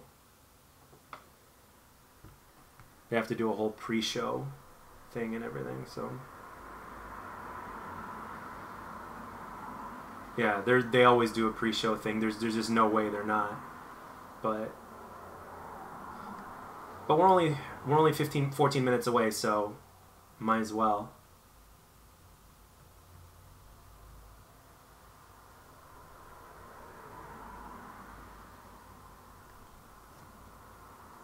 Let's see.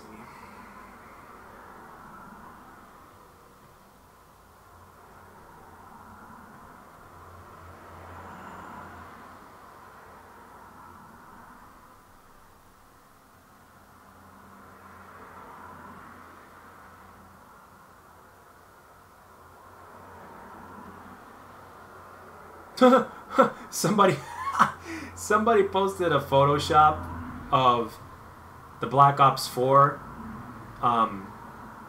You know, it says PS4 Black Ops 4. It's the cover box, and then at the very top it says "Fuck Fortnite." I'm sorry, I couldn't help but kind of laugh at that. I thought that was hilarious.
Yeah, if it's built the right way, absolutely.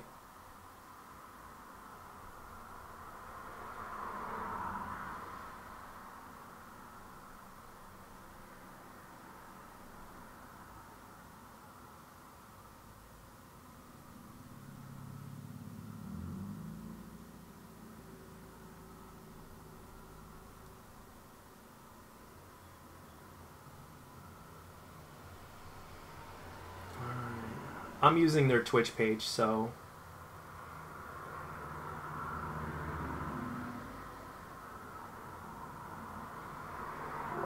make sure it's loud enough so that way, in case you guys want to hear it. Yeah, like the entire community's got their eyes on this, so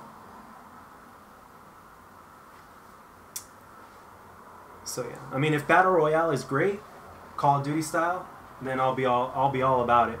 Because like I said before, I love the concept of like one person against many.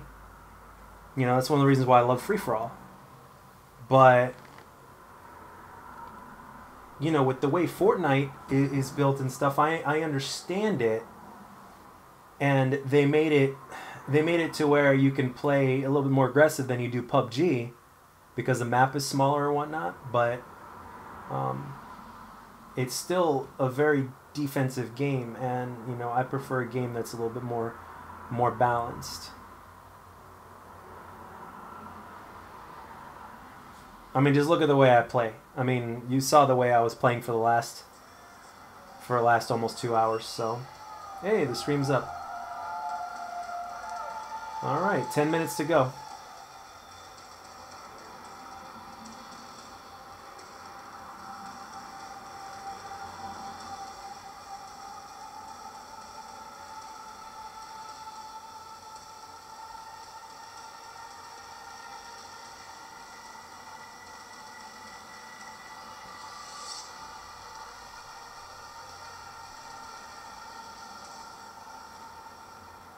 I don't know if you can hear that in the background, but that's...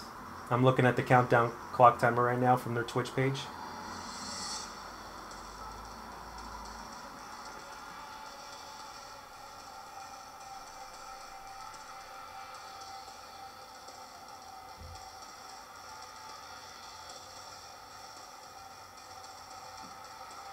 Nine minutes.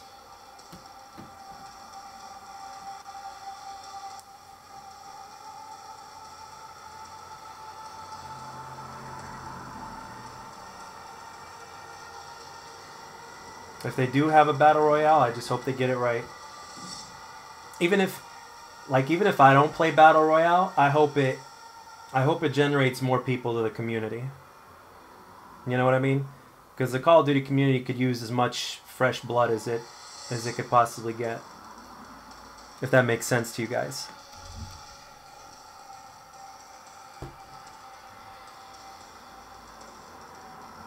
This is the first time that I'm doing this, so I won't be too... Once the reveal goes live, I won't be talking about it that much. I mean, well, I'll be talking, but I won't be talking as much as I am now, so that way we can tune in and just soak it all in.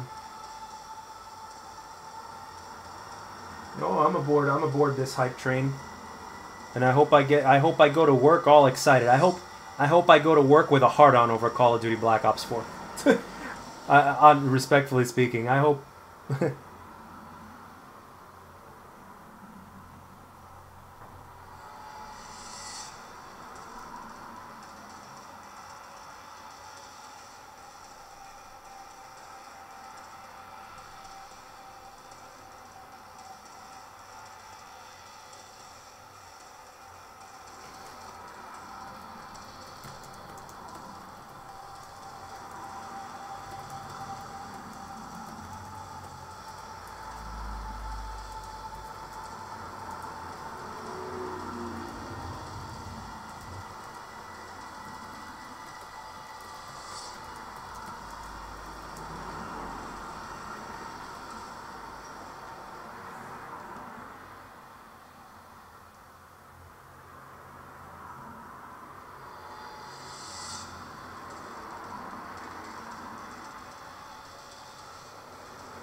just a little over 5 minutes to go. I'm gonna see if I'm gonna go to the kitchen and grab a snack real quick.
Unsalted mini pretzels. Can't go wrong with that.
Three minutes.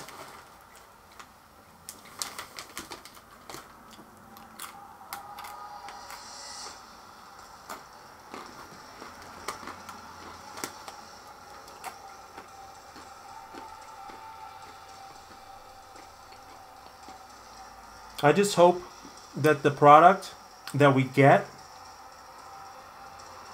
is going to be as good as they make it look today. Because every Call of Duty looks good at the reveal event. So.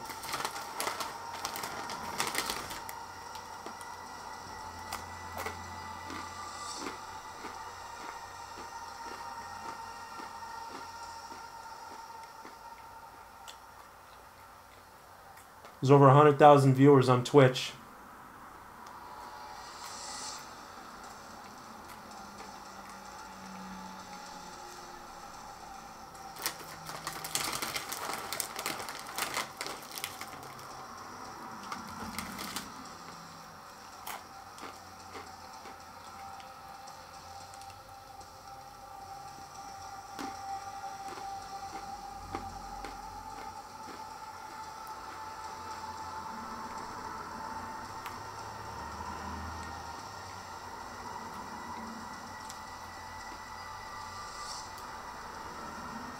Minute and a half, baby.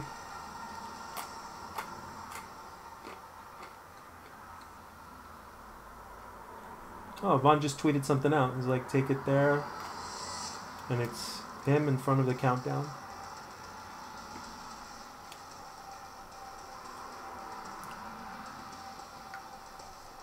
I have a feeling it's going to start out very different than any other community reveal. I just have this feeling.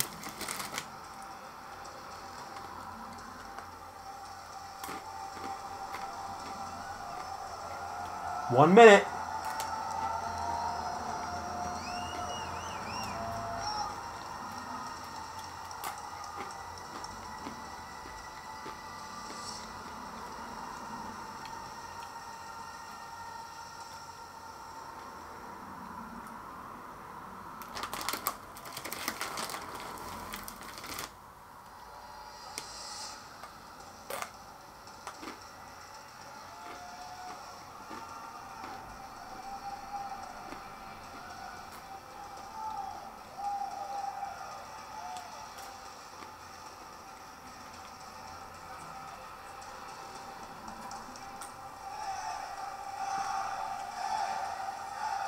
Here we go.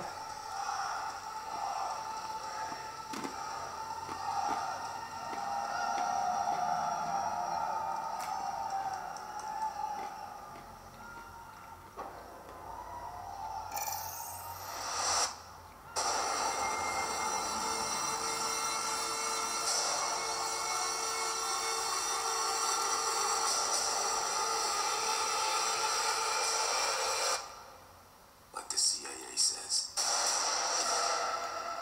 you do not exist.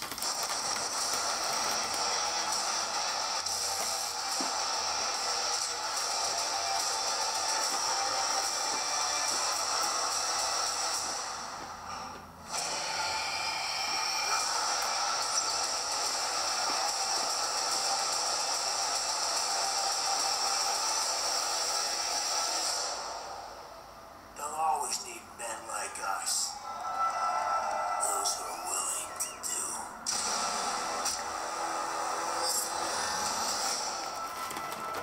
what others cannot.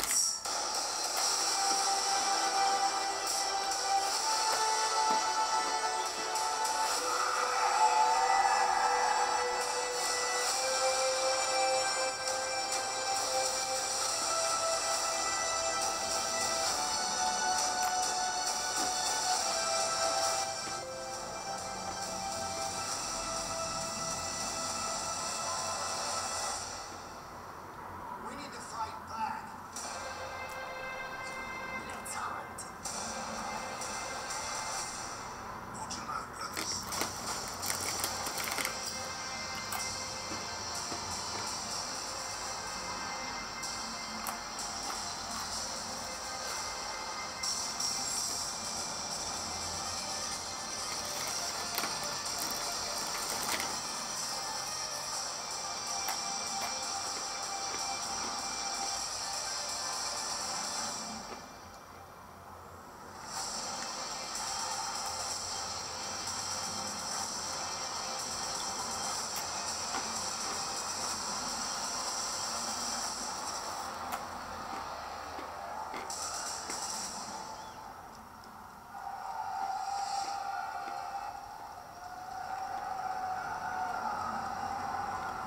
Hello, everyone. Hello. Welcome to the community reveal of Call of Duty Black Ops 4. On behalf of Activision, Treyarch, and the entire Call of Duty Black Ops 4 team, it's great to be here with you. Thank you all so much for joining us. Listen, we want to start where it matters the most, with you, our players. Black Ops has been a nearly 10-year journey, and you have been there every step of the way with us. So I want to thank you all for your support and your trust throughout. Thank you.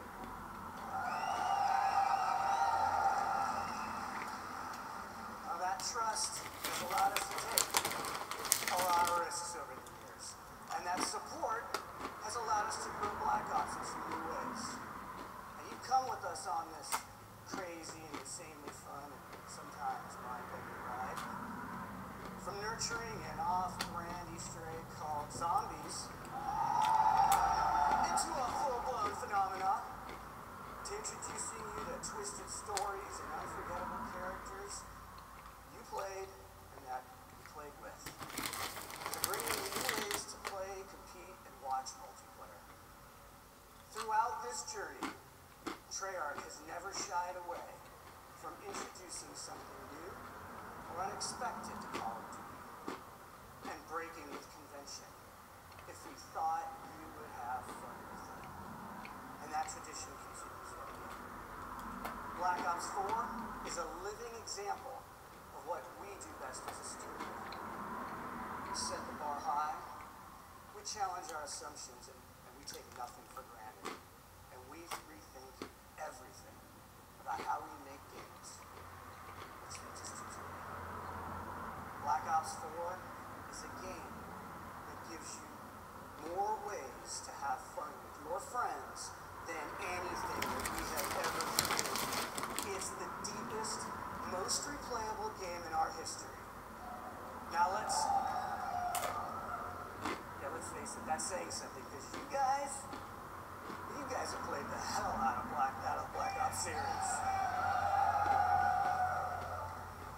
inspired by your passion for playing our games together, online, for months, even years.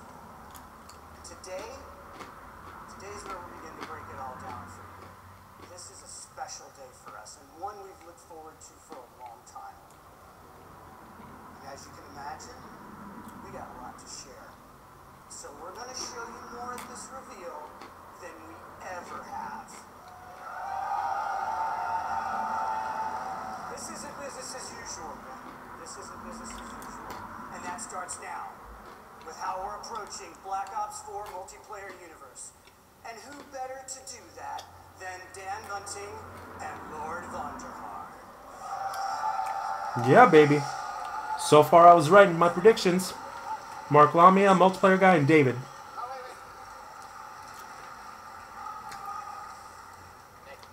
David, what are you doing? I gotta update my Twitter name to Lord Vonderhaar. And... Epic beard. Alright.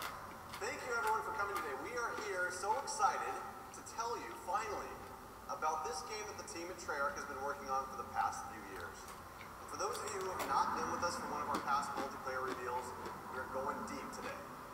Before we tell you all about Black Ops 4 multiplayer, which is set in a narrative world between Black Ops 2 and Black Ops 3, we're just going to show it to you.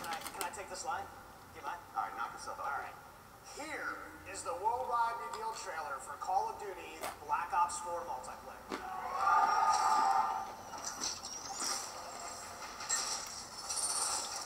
Black Ops weapons free.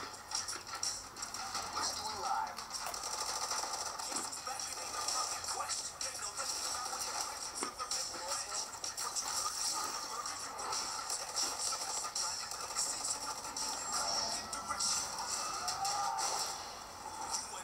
Yep, specialists are back. Bravo secure.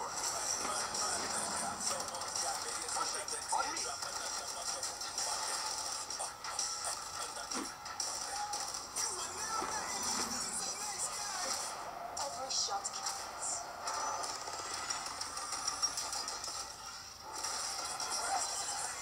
Enemy strike team deployed.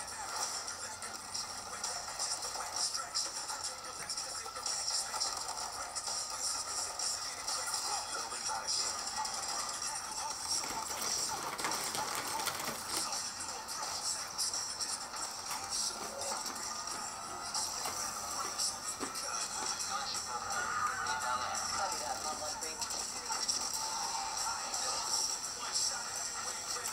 Swimming is back.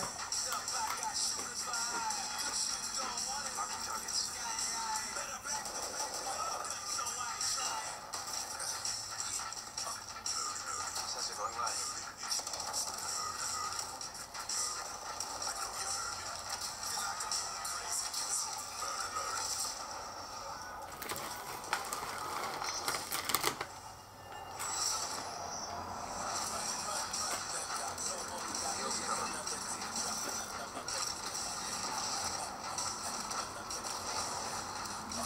There's no wall running and there's no jetpacks, so that's good.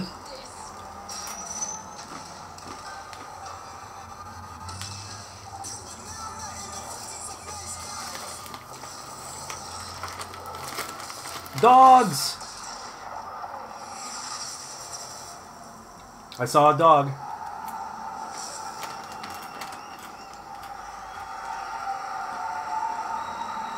I lost count. Feel that energy. I lost count of how many times you killed me in that video. So Black Ops 4 represents our most ambitious multiplayer to date. It delivers grounded combat, tight gunplay, an authentic military feel, and of course the fluid and responsive controls that you know and love, all wrapped in the most refined tactical team experience that we've ever delivered. It's a deeper and more rewarding experience that will be played for a long time to come. All right, Vonderhaar. Let's just get something out of the way. Are you guys ready? Can you thrust jump? Haha. Can you wall run?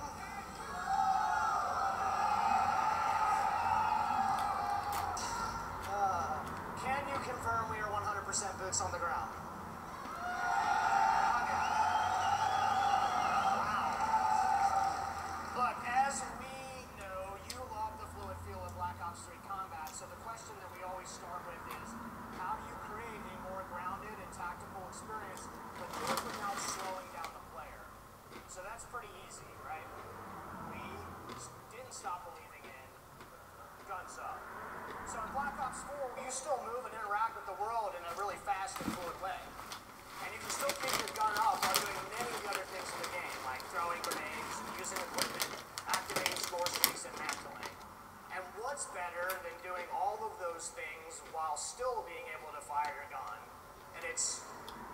while firing your gun.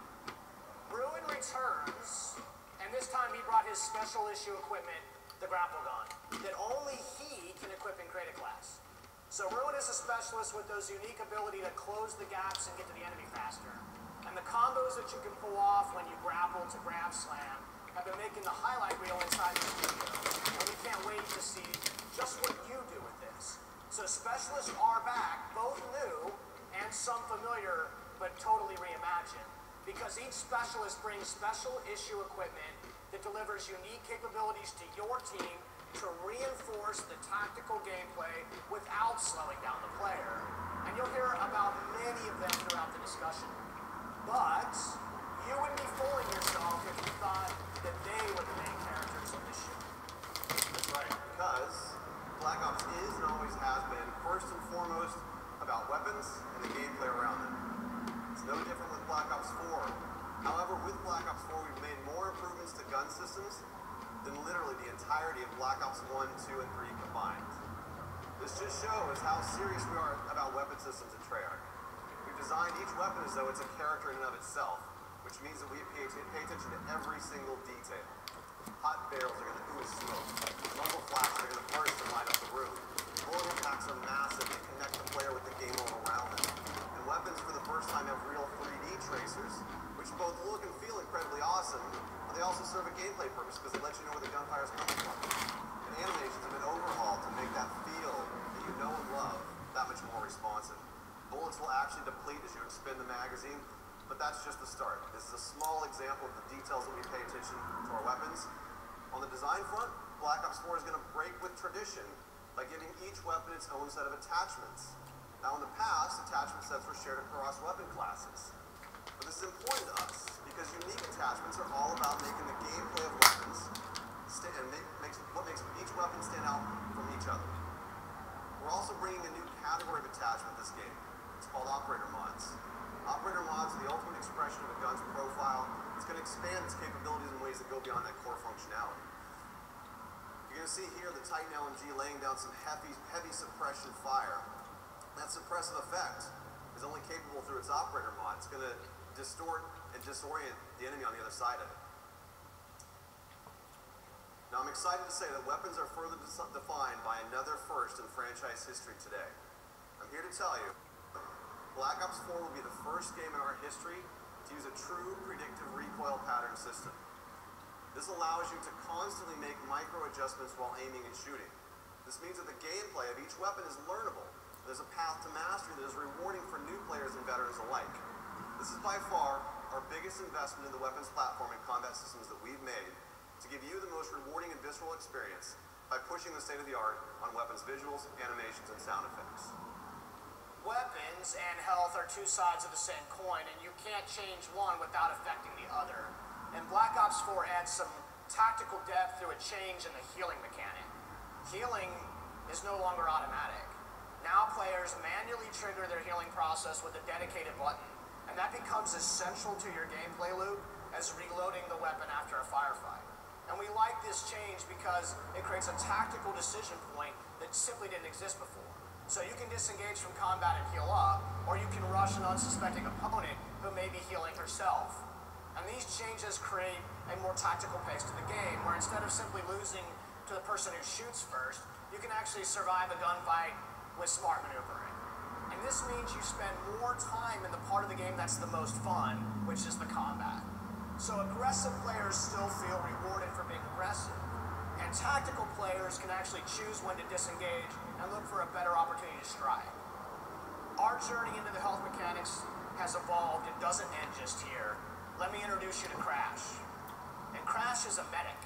And this means when his ability is ready to use, he can actually restore and give bonus health to players for a limited time. And Crash is just more than a medic.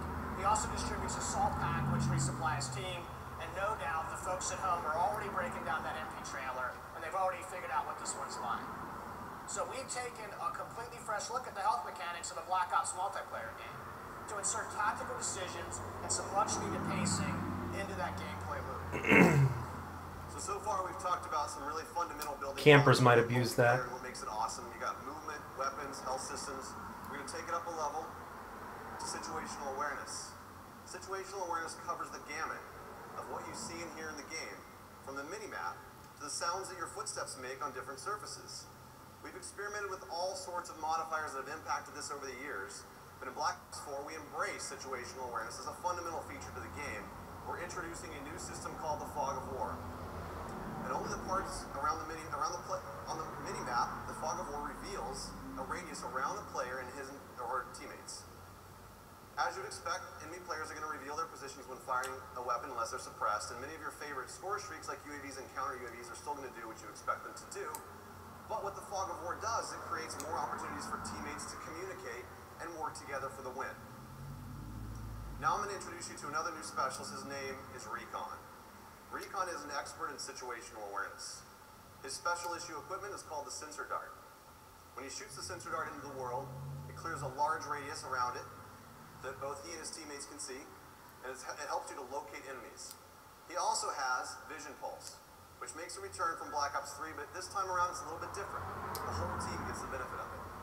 So with effective usage, these mechanics together can be a clutch way to snag victory from the jaws of defeat. I don't like that. Situational awareness is as important to the gameplay loop as weapons, health, and movement. It's like espionage. And as with the other fundamentals, we're giving you, the players, access to these tools to control your own gameplay loop. The flow of combat is how movement and weapons and health and situational awareness all come together in the head-to-head gameplay. Spawning, pathing, level design, all of these things impact that flow.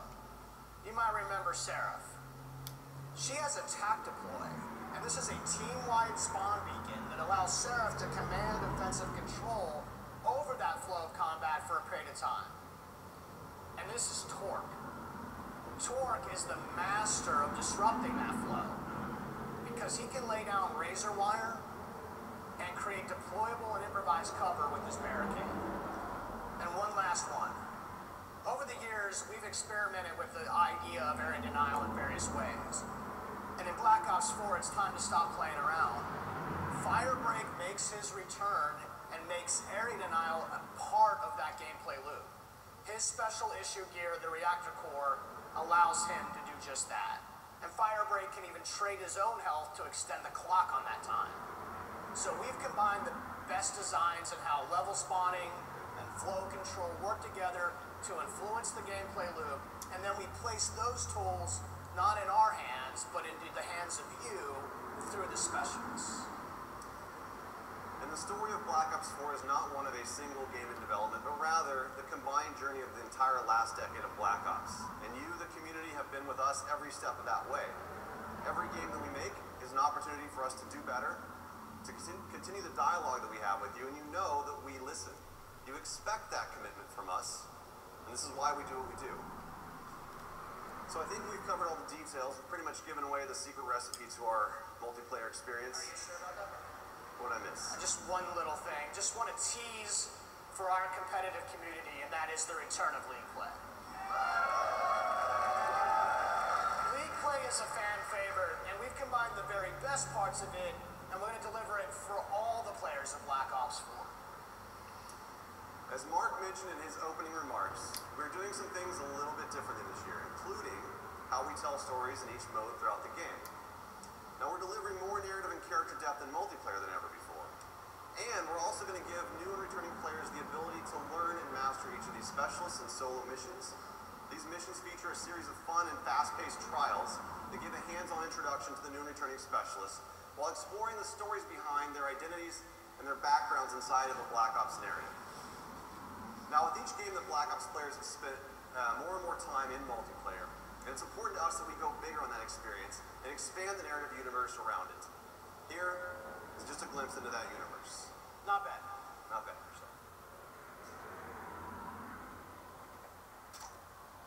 No one gives a fuck about you.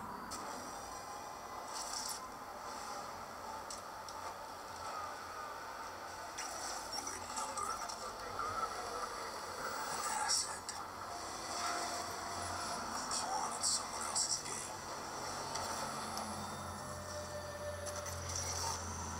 They've been manipulating you.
I think it's time for us to talk about zombies. Good morning, everyone! Especially all the zombies fans out there. We know who you are. Those of you who remember zombies as a bonus mode hidden in Call of Duty World at War have been with us from the beginning. You've watched as our undead have grown to become an essential part of the Black Ops experience. Yep, I'm watching it right now, A Cybot. decade ago is as much a result of your work as it is ours. Zombies has always been about that shared journey, both for our characters and the tightly knit teams and friends who joyfully compete to be amongst the first to uncover the most latest and deepest secrets. Just as with the rest of Black Ops 4, we've gone back to the drawing board on zombies, rethinking how we can give you more ways to have fun with your friends than anything we've made before. The zombies community has always been our North Star, which is why we took everything that you've taught us and put it on the table for discussion about where to go to next. 10 years after it all began, we're about to begin a brand new chapter in the zombie story right here, together. And we couldn't be more thrilled to reveal the details with those of you here in attendance and the many fans tuning in worldwide.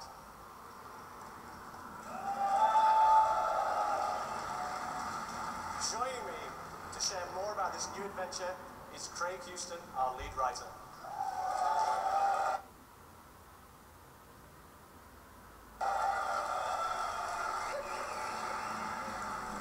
Hello. So, over the years, one of the key aspects that has driven the zombie storyline and fan interest is mystery. A sense that you're entering an unknown world where anything can happen. When we say anything, we mean anything. You know, stuff like giant robots, mythical staffs, interdimensional time travel, and we monkeys that explode when you throw them. Maybe you're a training monkey, you'll be fine. Basically all the things that you zombie fans consider normal.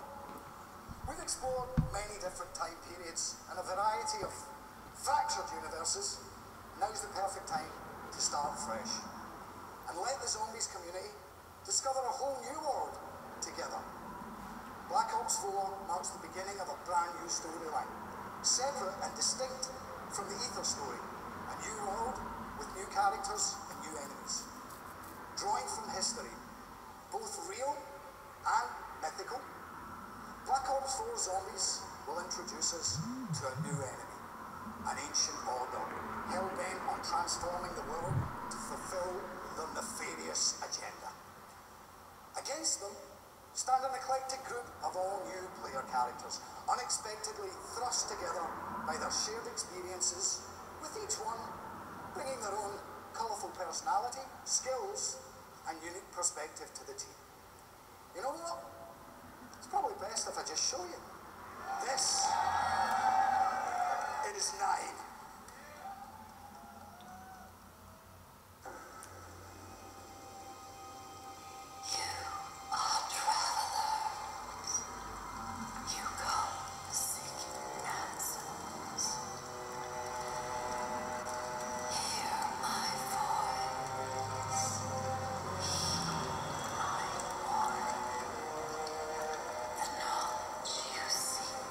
Was not intended for mortal man.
up to? Okay. A mysterious new world, sinister villains and engaging heroes, and a riveting story of chaos all forms just one half of the equation. It's the what we'll play. Now, let's talk about the how. How we'll play the game. During the development of Black Ops 4, we routinely ask ourselves the question, how do our fans like to play? Well, after taking down literally thousands of zombies, it turns out that you have earned the right to make up your own rules and play the game the way you want to play it. So we're going to provide you with customizable tools and social systems to evolve zombies into a evergreen mode for daily, weekly, monthly, and yearly engagement. Zombies also now boasts custom mutations, over 100 different customizable options that will allow you to play the game your way, changing the fundamental rules and systems of the gameplay experience. Things like zombie speed, health, trainability, type, player damage, magic box functionality, and much, much more. And since the zombies community loves to compete with each other, we're also introducing the Black Ops Authenticity Stamp System. This will give players a shareable code stating exactly what was achieved and with what options. As I'm sure you can imagine, this will help third-party high score boards and other kind of custom competitions. No one likes cheats, especially me. On the subject of custom competitions, we're also introducing limited time created challenges that we're naming Callings, which will regularly introduce new ways for you to play the game and set the stage for ongoing seasonal content and a few themed experience surprises as well along the way. And as we give our fans more power and ways to play, we're aware that zombies can sometimes be a little bit intimidating to new players, especially those who like to kick back on the couch and play solo. The good news is that Black Ops 4 Zombies will also include bot support, meaning you can enjoy the full narrative experience that comes with co-op. Not got a buddy to fight with? Let our AI fight alongside you. Want to mix it up even more? We're introducing a new mode called Zombie Rush, a brand new mode simplifying the game experience to create a whole new tempo of gameplay, perfect for welcoming people into the Zombies universe, an enticing challenge for grizzled veterans alike.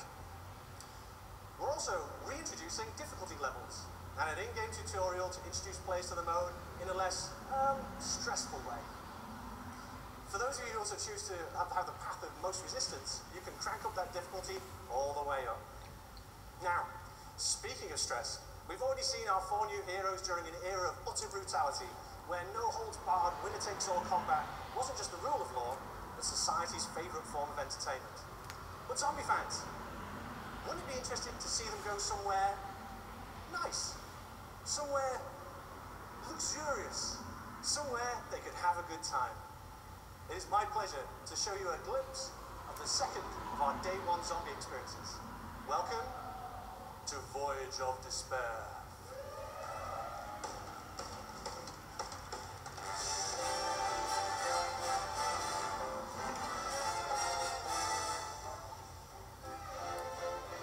Lady McKendrick may be the iron blast than you are used to mixing with.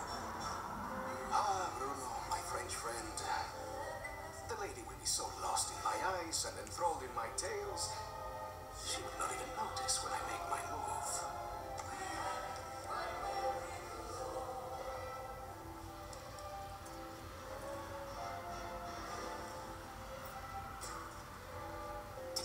Timing, as always, is everything. While you and Lady Blah Blah head off to do whatever it is that you're going to do, Shaw will collect the key. allowing us access to the millionaire suite. Well, we will deal with any unwanted guests. But when you say deal with, I have to ask. How? I will launch, how you say, charm offensive. Okay, I'm with you so far, but what did you call the pipe things you're looking for?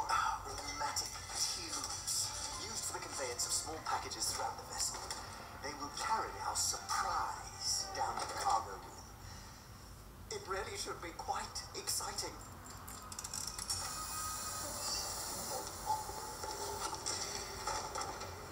And after the detonation, That's where I come in. given that the artifact will be securely locked within the safe, dare I ask how you plan to get through the trenches of solid steel? I've got just the thing. A mechanism of my own invention. What does it do? It opens things.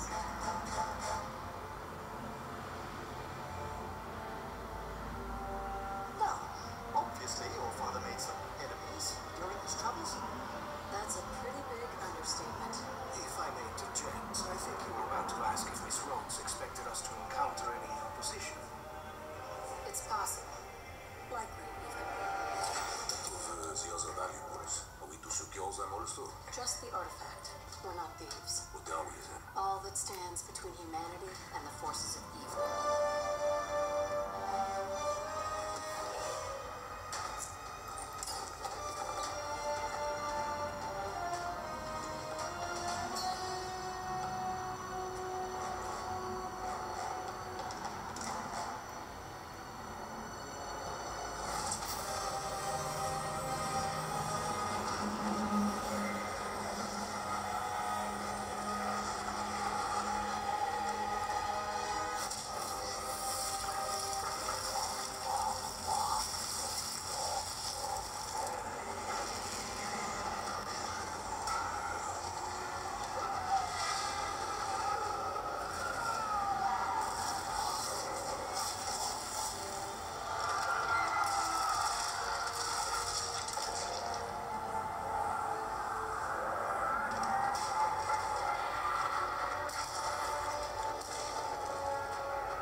Looks like they're doubling down on zombies. So that's what's happened. So that's what happens when you unleash the zombie horde somewhere nice. Okay, it was the Titanic, but it should have been nice. Trust me, that bloody great icebergs with the least of our characters' worries. There is so much more to talk about, and this really is just the beginning. We'll be revealing a lot more later this summer, where we shall share further details on other never-before-seen goodies on our road to release. Thank you.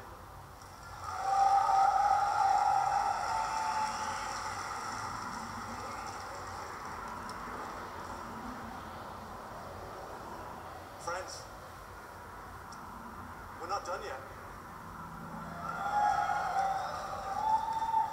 You've seen a taster of 9 and Voyage of Despair, but that's not all the zombies news we have for you today.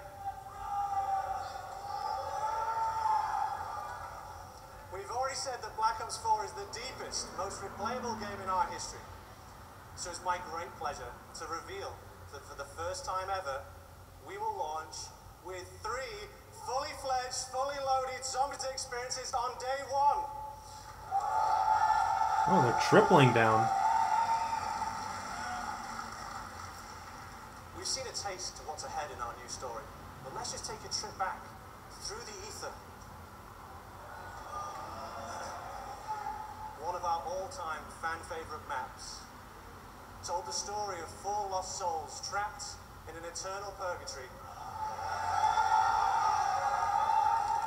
desperate to break the cycle. Here is a small peek of Black Ops 4's 3rd Zombies map.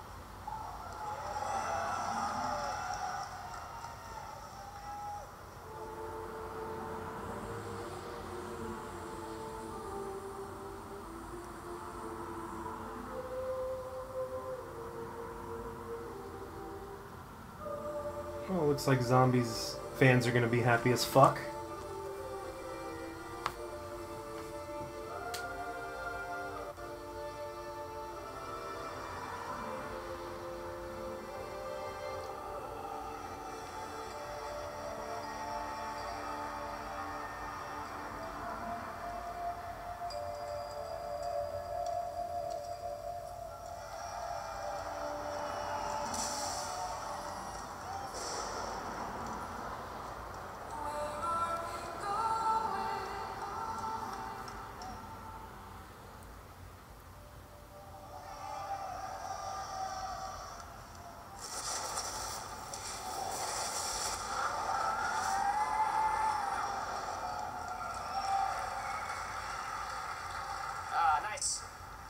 wasn't having enough nightmares just in my day-to-day. I have to work with those people.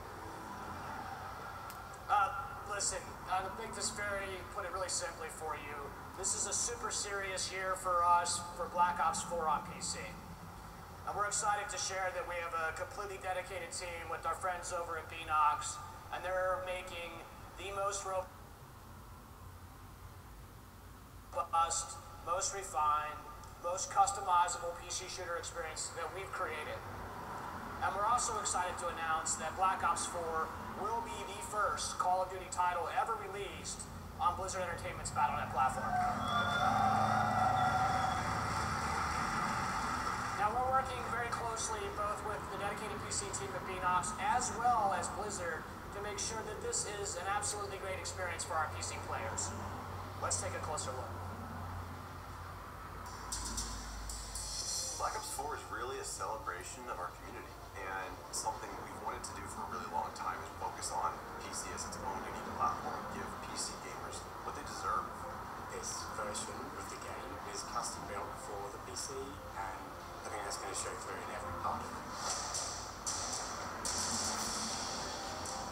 We've developed a really strong partnership with BO4, in addition to Blizzard, who have been tremendously helpful in bringing the game to the Battle.net platform. That's a first for the franchise. Those of us at Blizzard have been friends with Treyarch for many, many years. When it came to working on Overwatch, we consulted with Treyarch on a number of features. It's the first first-person shooter Blizzard has ever made, so hearing their advice really helped us build out our game. And it's really exciting that we can welcome them onto the Battle.net platform, because Call of Duty is a cultural landmark. With all the features of Battle.net, I think it's going to be pretty amazing what Black Ops 4 is going to have to offer. It is going to be fully integrated with all these social features on Battle.net. You'll be able to add friends, talk with your friends, see them playing other games, party up, and interact with them in game. We're going to be able to talk to players across Black Ops 4 into Overwatch, which should be pretty amazing.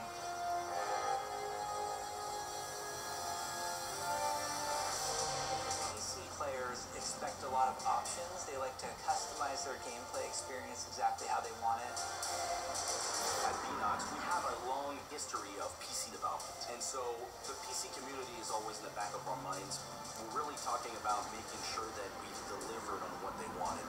For the Black Ops fans, we've always had dedicated servers, and this game is no exception. They provide the performance and the security that our PC players need. We are testing on the widest assortment of hardware possible to make sure the largest number of people can play and enjoy Black Ops 4. We really wanted to tighten up the gunplay mechanics and make the movement system feel as smooth and as responsive as it possibly can.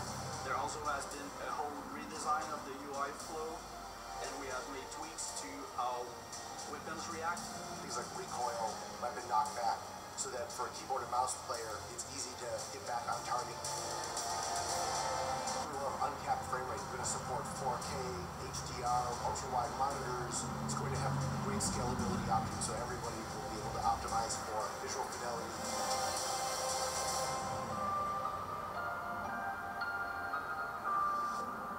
You've seen the team here get rejuvenated and excited by this idea of bringing the game to PC in a much bigger way than we've ever done before.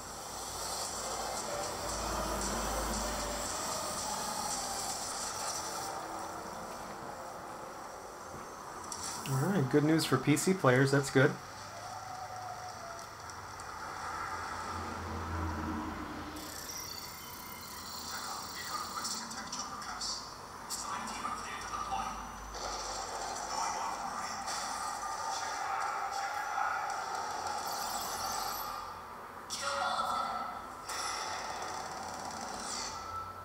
Black Ops 4 is the game that lets you play with your friends in more ways than ever before. And we all love Black Ops for that combat experience. But imagine if we take that experience you know and love, and we spin it on its head, and we drop you into a large, massive world where you have to survive to be the last man standing. Let's just pause here for a minute. I don't don't have to describe to you how Battle Royale works. These games are no secret. We play them too. But for us to even consider this kind of experience, it had to be unique and done in a way only Black Ops could do. Now, we are doing this, but we are doing it the Black Ops way. A survival game with the best, most refined mechanics in the world.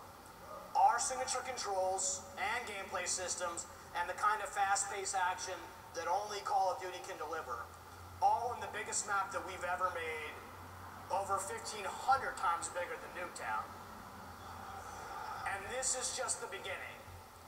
We're bringing to bear 10 years worth of Black Ops Universe features. That's your favorite characters, your favorite weapons, and the most iconic parts of your favorite maps. And we're putting them all in one place, a crazy collision of fun, and then we're going to let you navigate that world with land, sea, and air vehicles. Oh. This is something that you have not experienced before. Let's keep it rolling. Okay, my dick is a little hard right now. Do you remember your CIA handler, Hudson? Or maybe you remember that very first, very sweet RCXD kill. The numbers, Mason, what do they mean? Or that time when you partnered up with Reznov for revenge. And which of these multiple endings did you experience with the Menendez? Or how about that one time when you worked with your friend Woods to take the Hind? Now, I should probably mention this one too. Your favorite zombies cast, weapons, and gear too. This is something totally new. This is doing Battle Royale the Black Ops way. This is Blackout!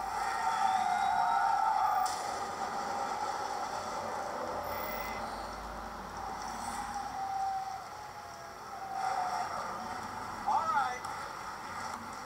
There it is. The game that's been designed for you, the Black Ops community. It's the deepest, most replayable game we have ever made across the three pillars of Black Ops 4. Multiplayer, zombies, and our new mode, Blackout. Alright. Look, it's all about having fun with your friends, right? More fun than you've ever had before. Black Ops 4 doesn't have a traditional campaign. Damn. We're weaving narrative into each of the modes. And we've added unique ways Blackout to sounds enticing. solo and multiplayer and zombies regardless of your skill level. So, if you're a veteran, we're getting ready to test your skills. And for those of you who just want to ramp up on your own, we got you covered too. This is a game for every kind of player. It's a game that's built to last for years to come. And we can't wait to play it with you. So thank you. Look, I want to give a shout out to our friends at PlayStation. Thank you guys so much for this incredible hardware setup that you guys are going to experience here today. And thank you, PlayStation, for your partnership with Call of Duty. We're excited for what's ahead of us. On behalf of everybody at Treyarch and all the developers, as well as Activision and our partners, a massive thank you. Thank you to everyone here. Thank you for coming from far away. It means a lot to us. And of course, to those of you watching from around the world, it's not going to be long. We'll be back, don't worry, before we're sharing more with this amazing community again. Now, let's check out that multiplayer trailer one more time before you get your hands on it with it next door. Let's take a look at Black Ops 4 multiplayer. Take care, everyone.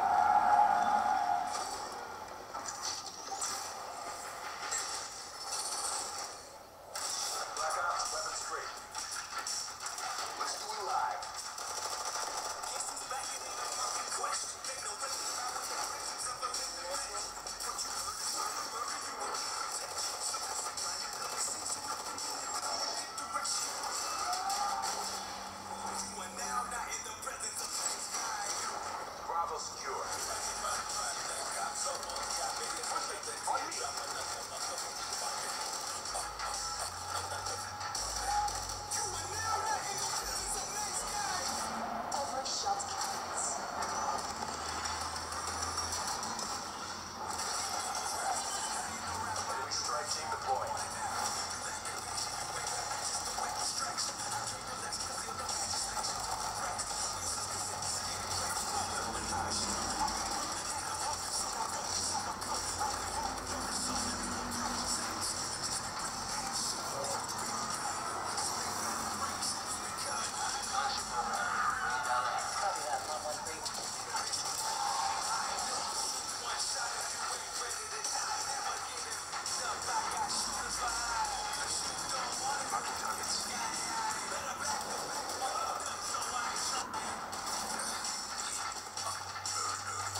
tonight.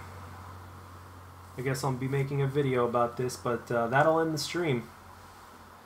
Thanks for joining me, for those of you guys that stuck around. I'll catch you guys soon.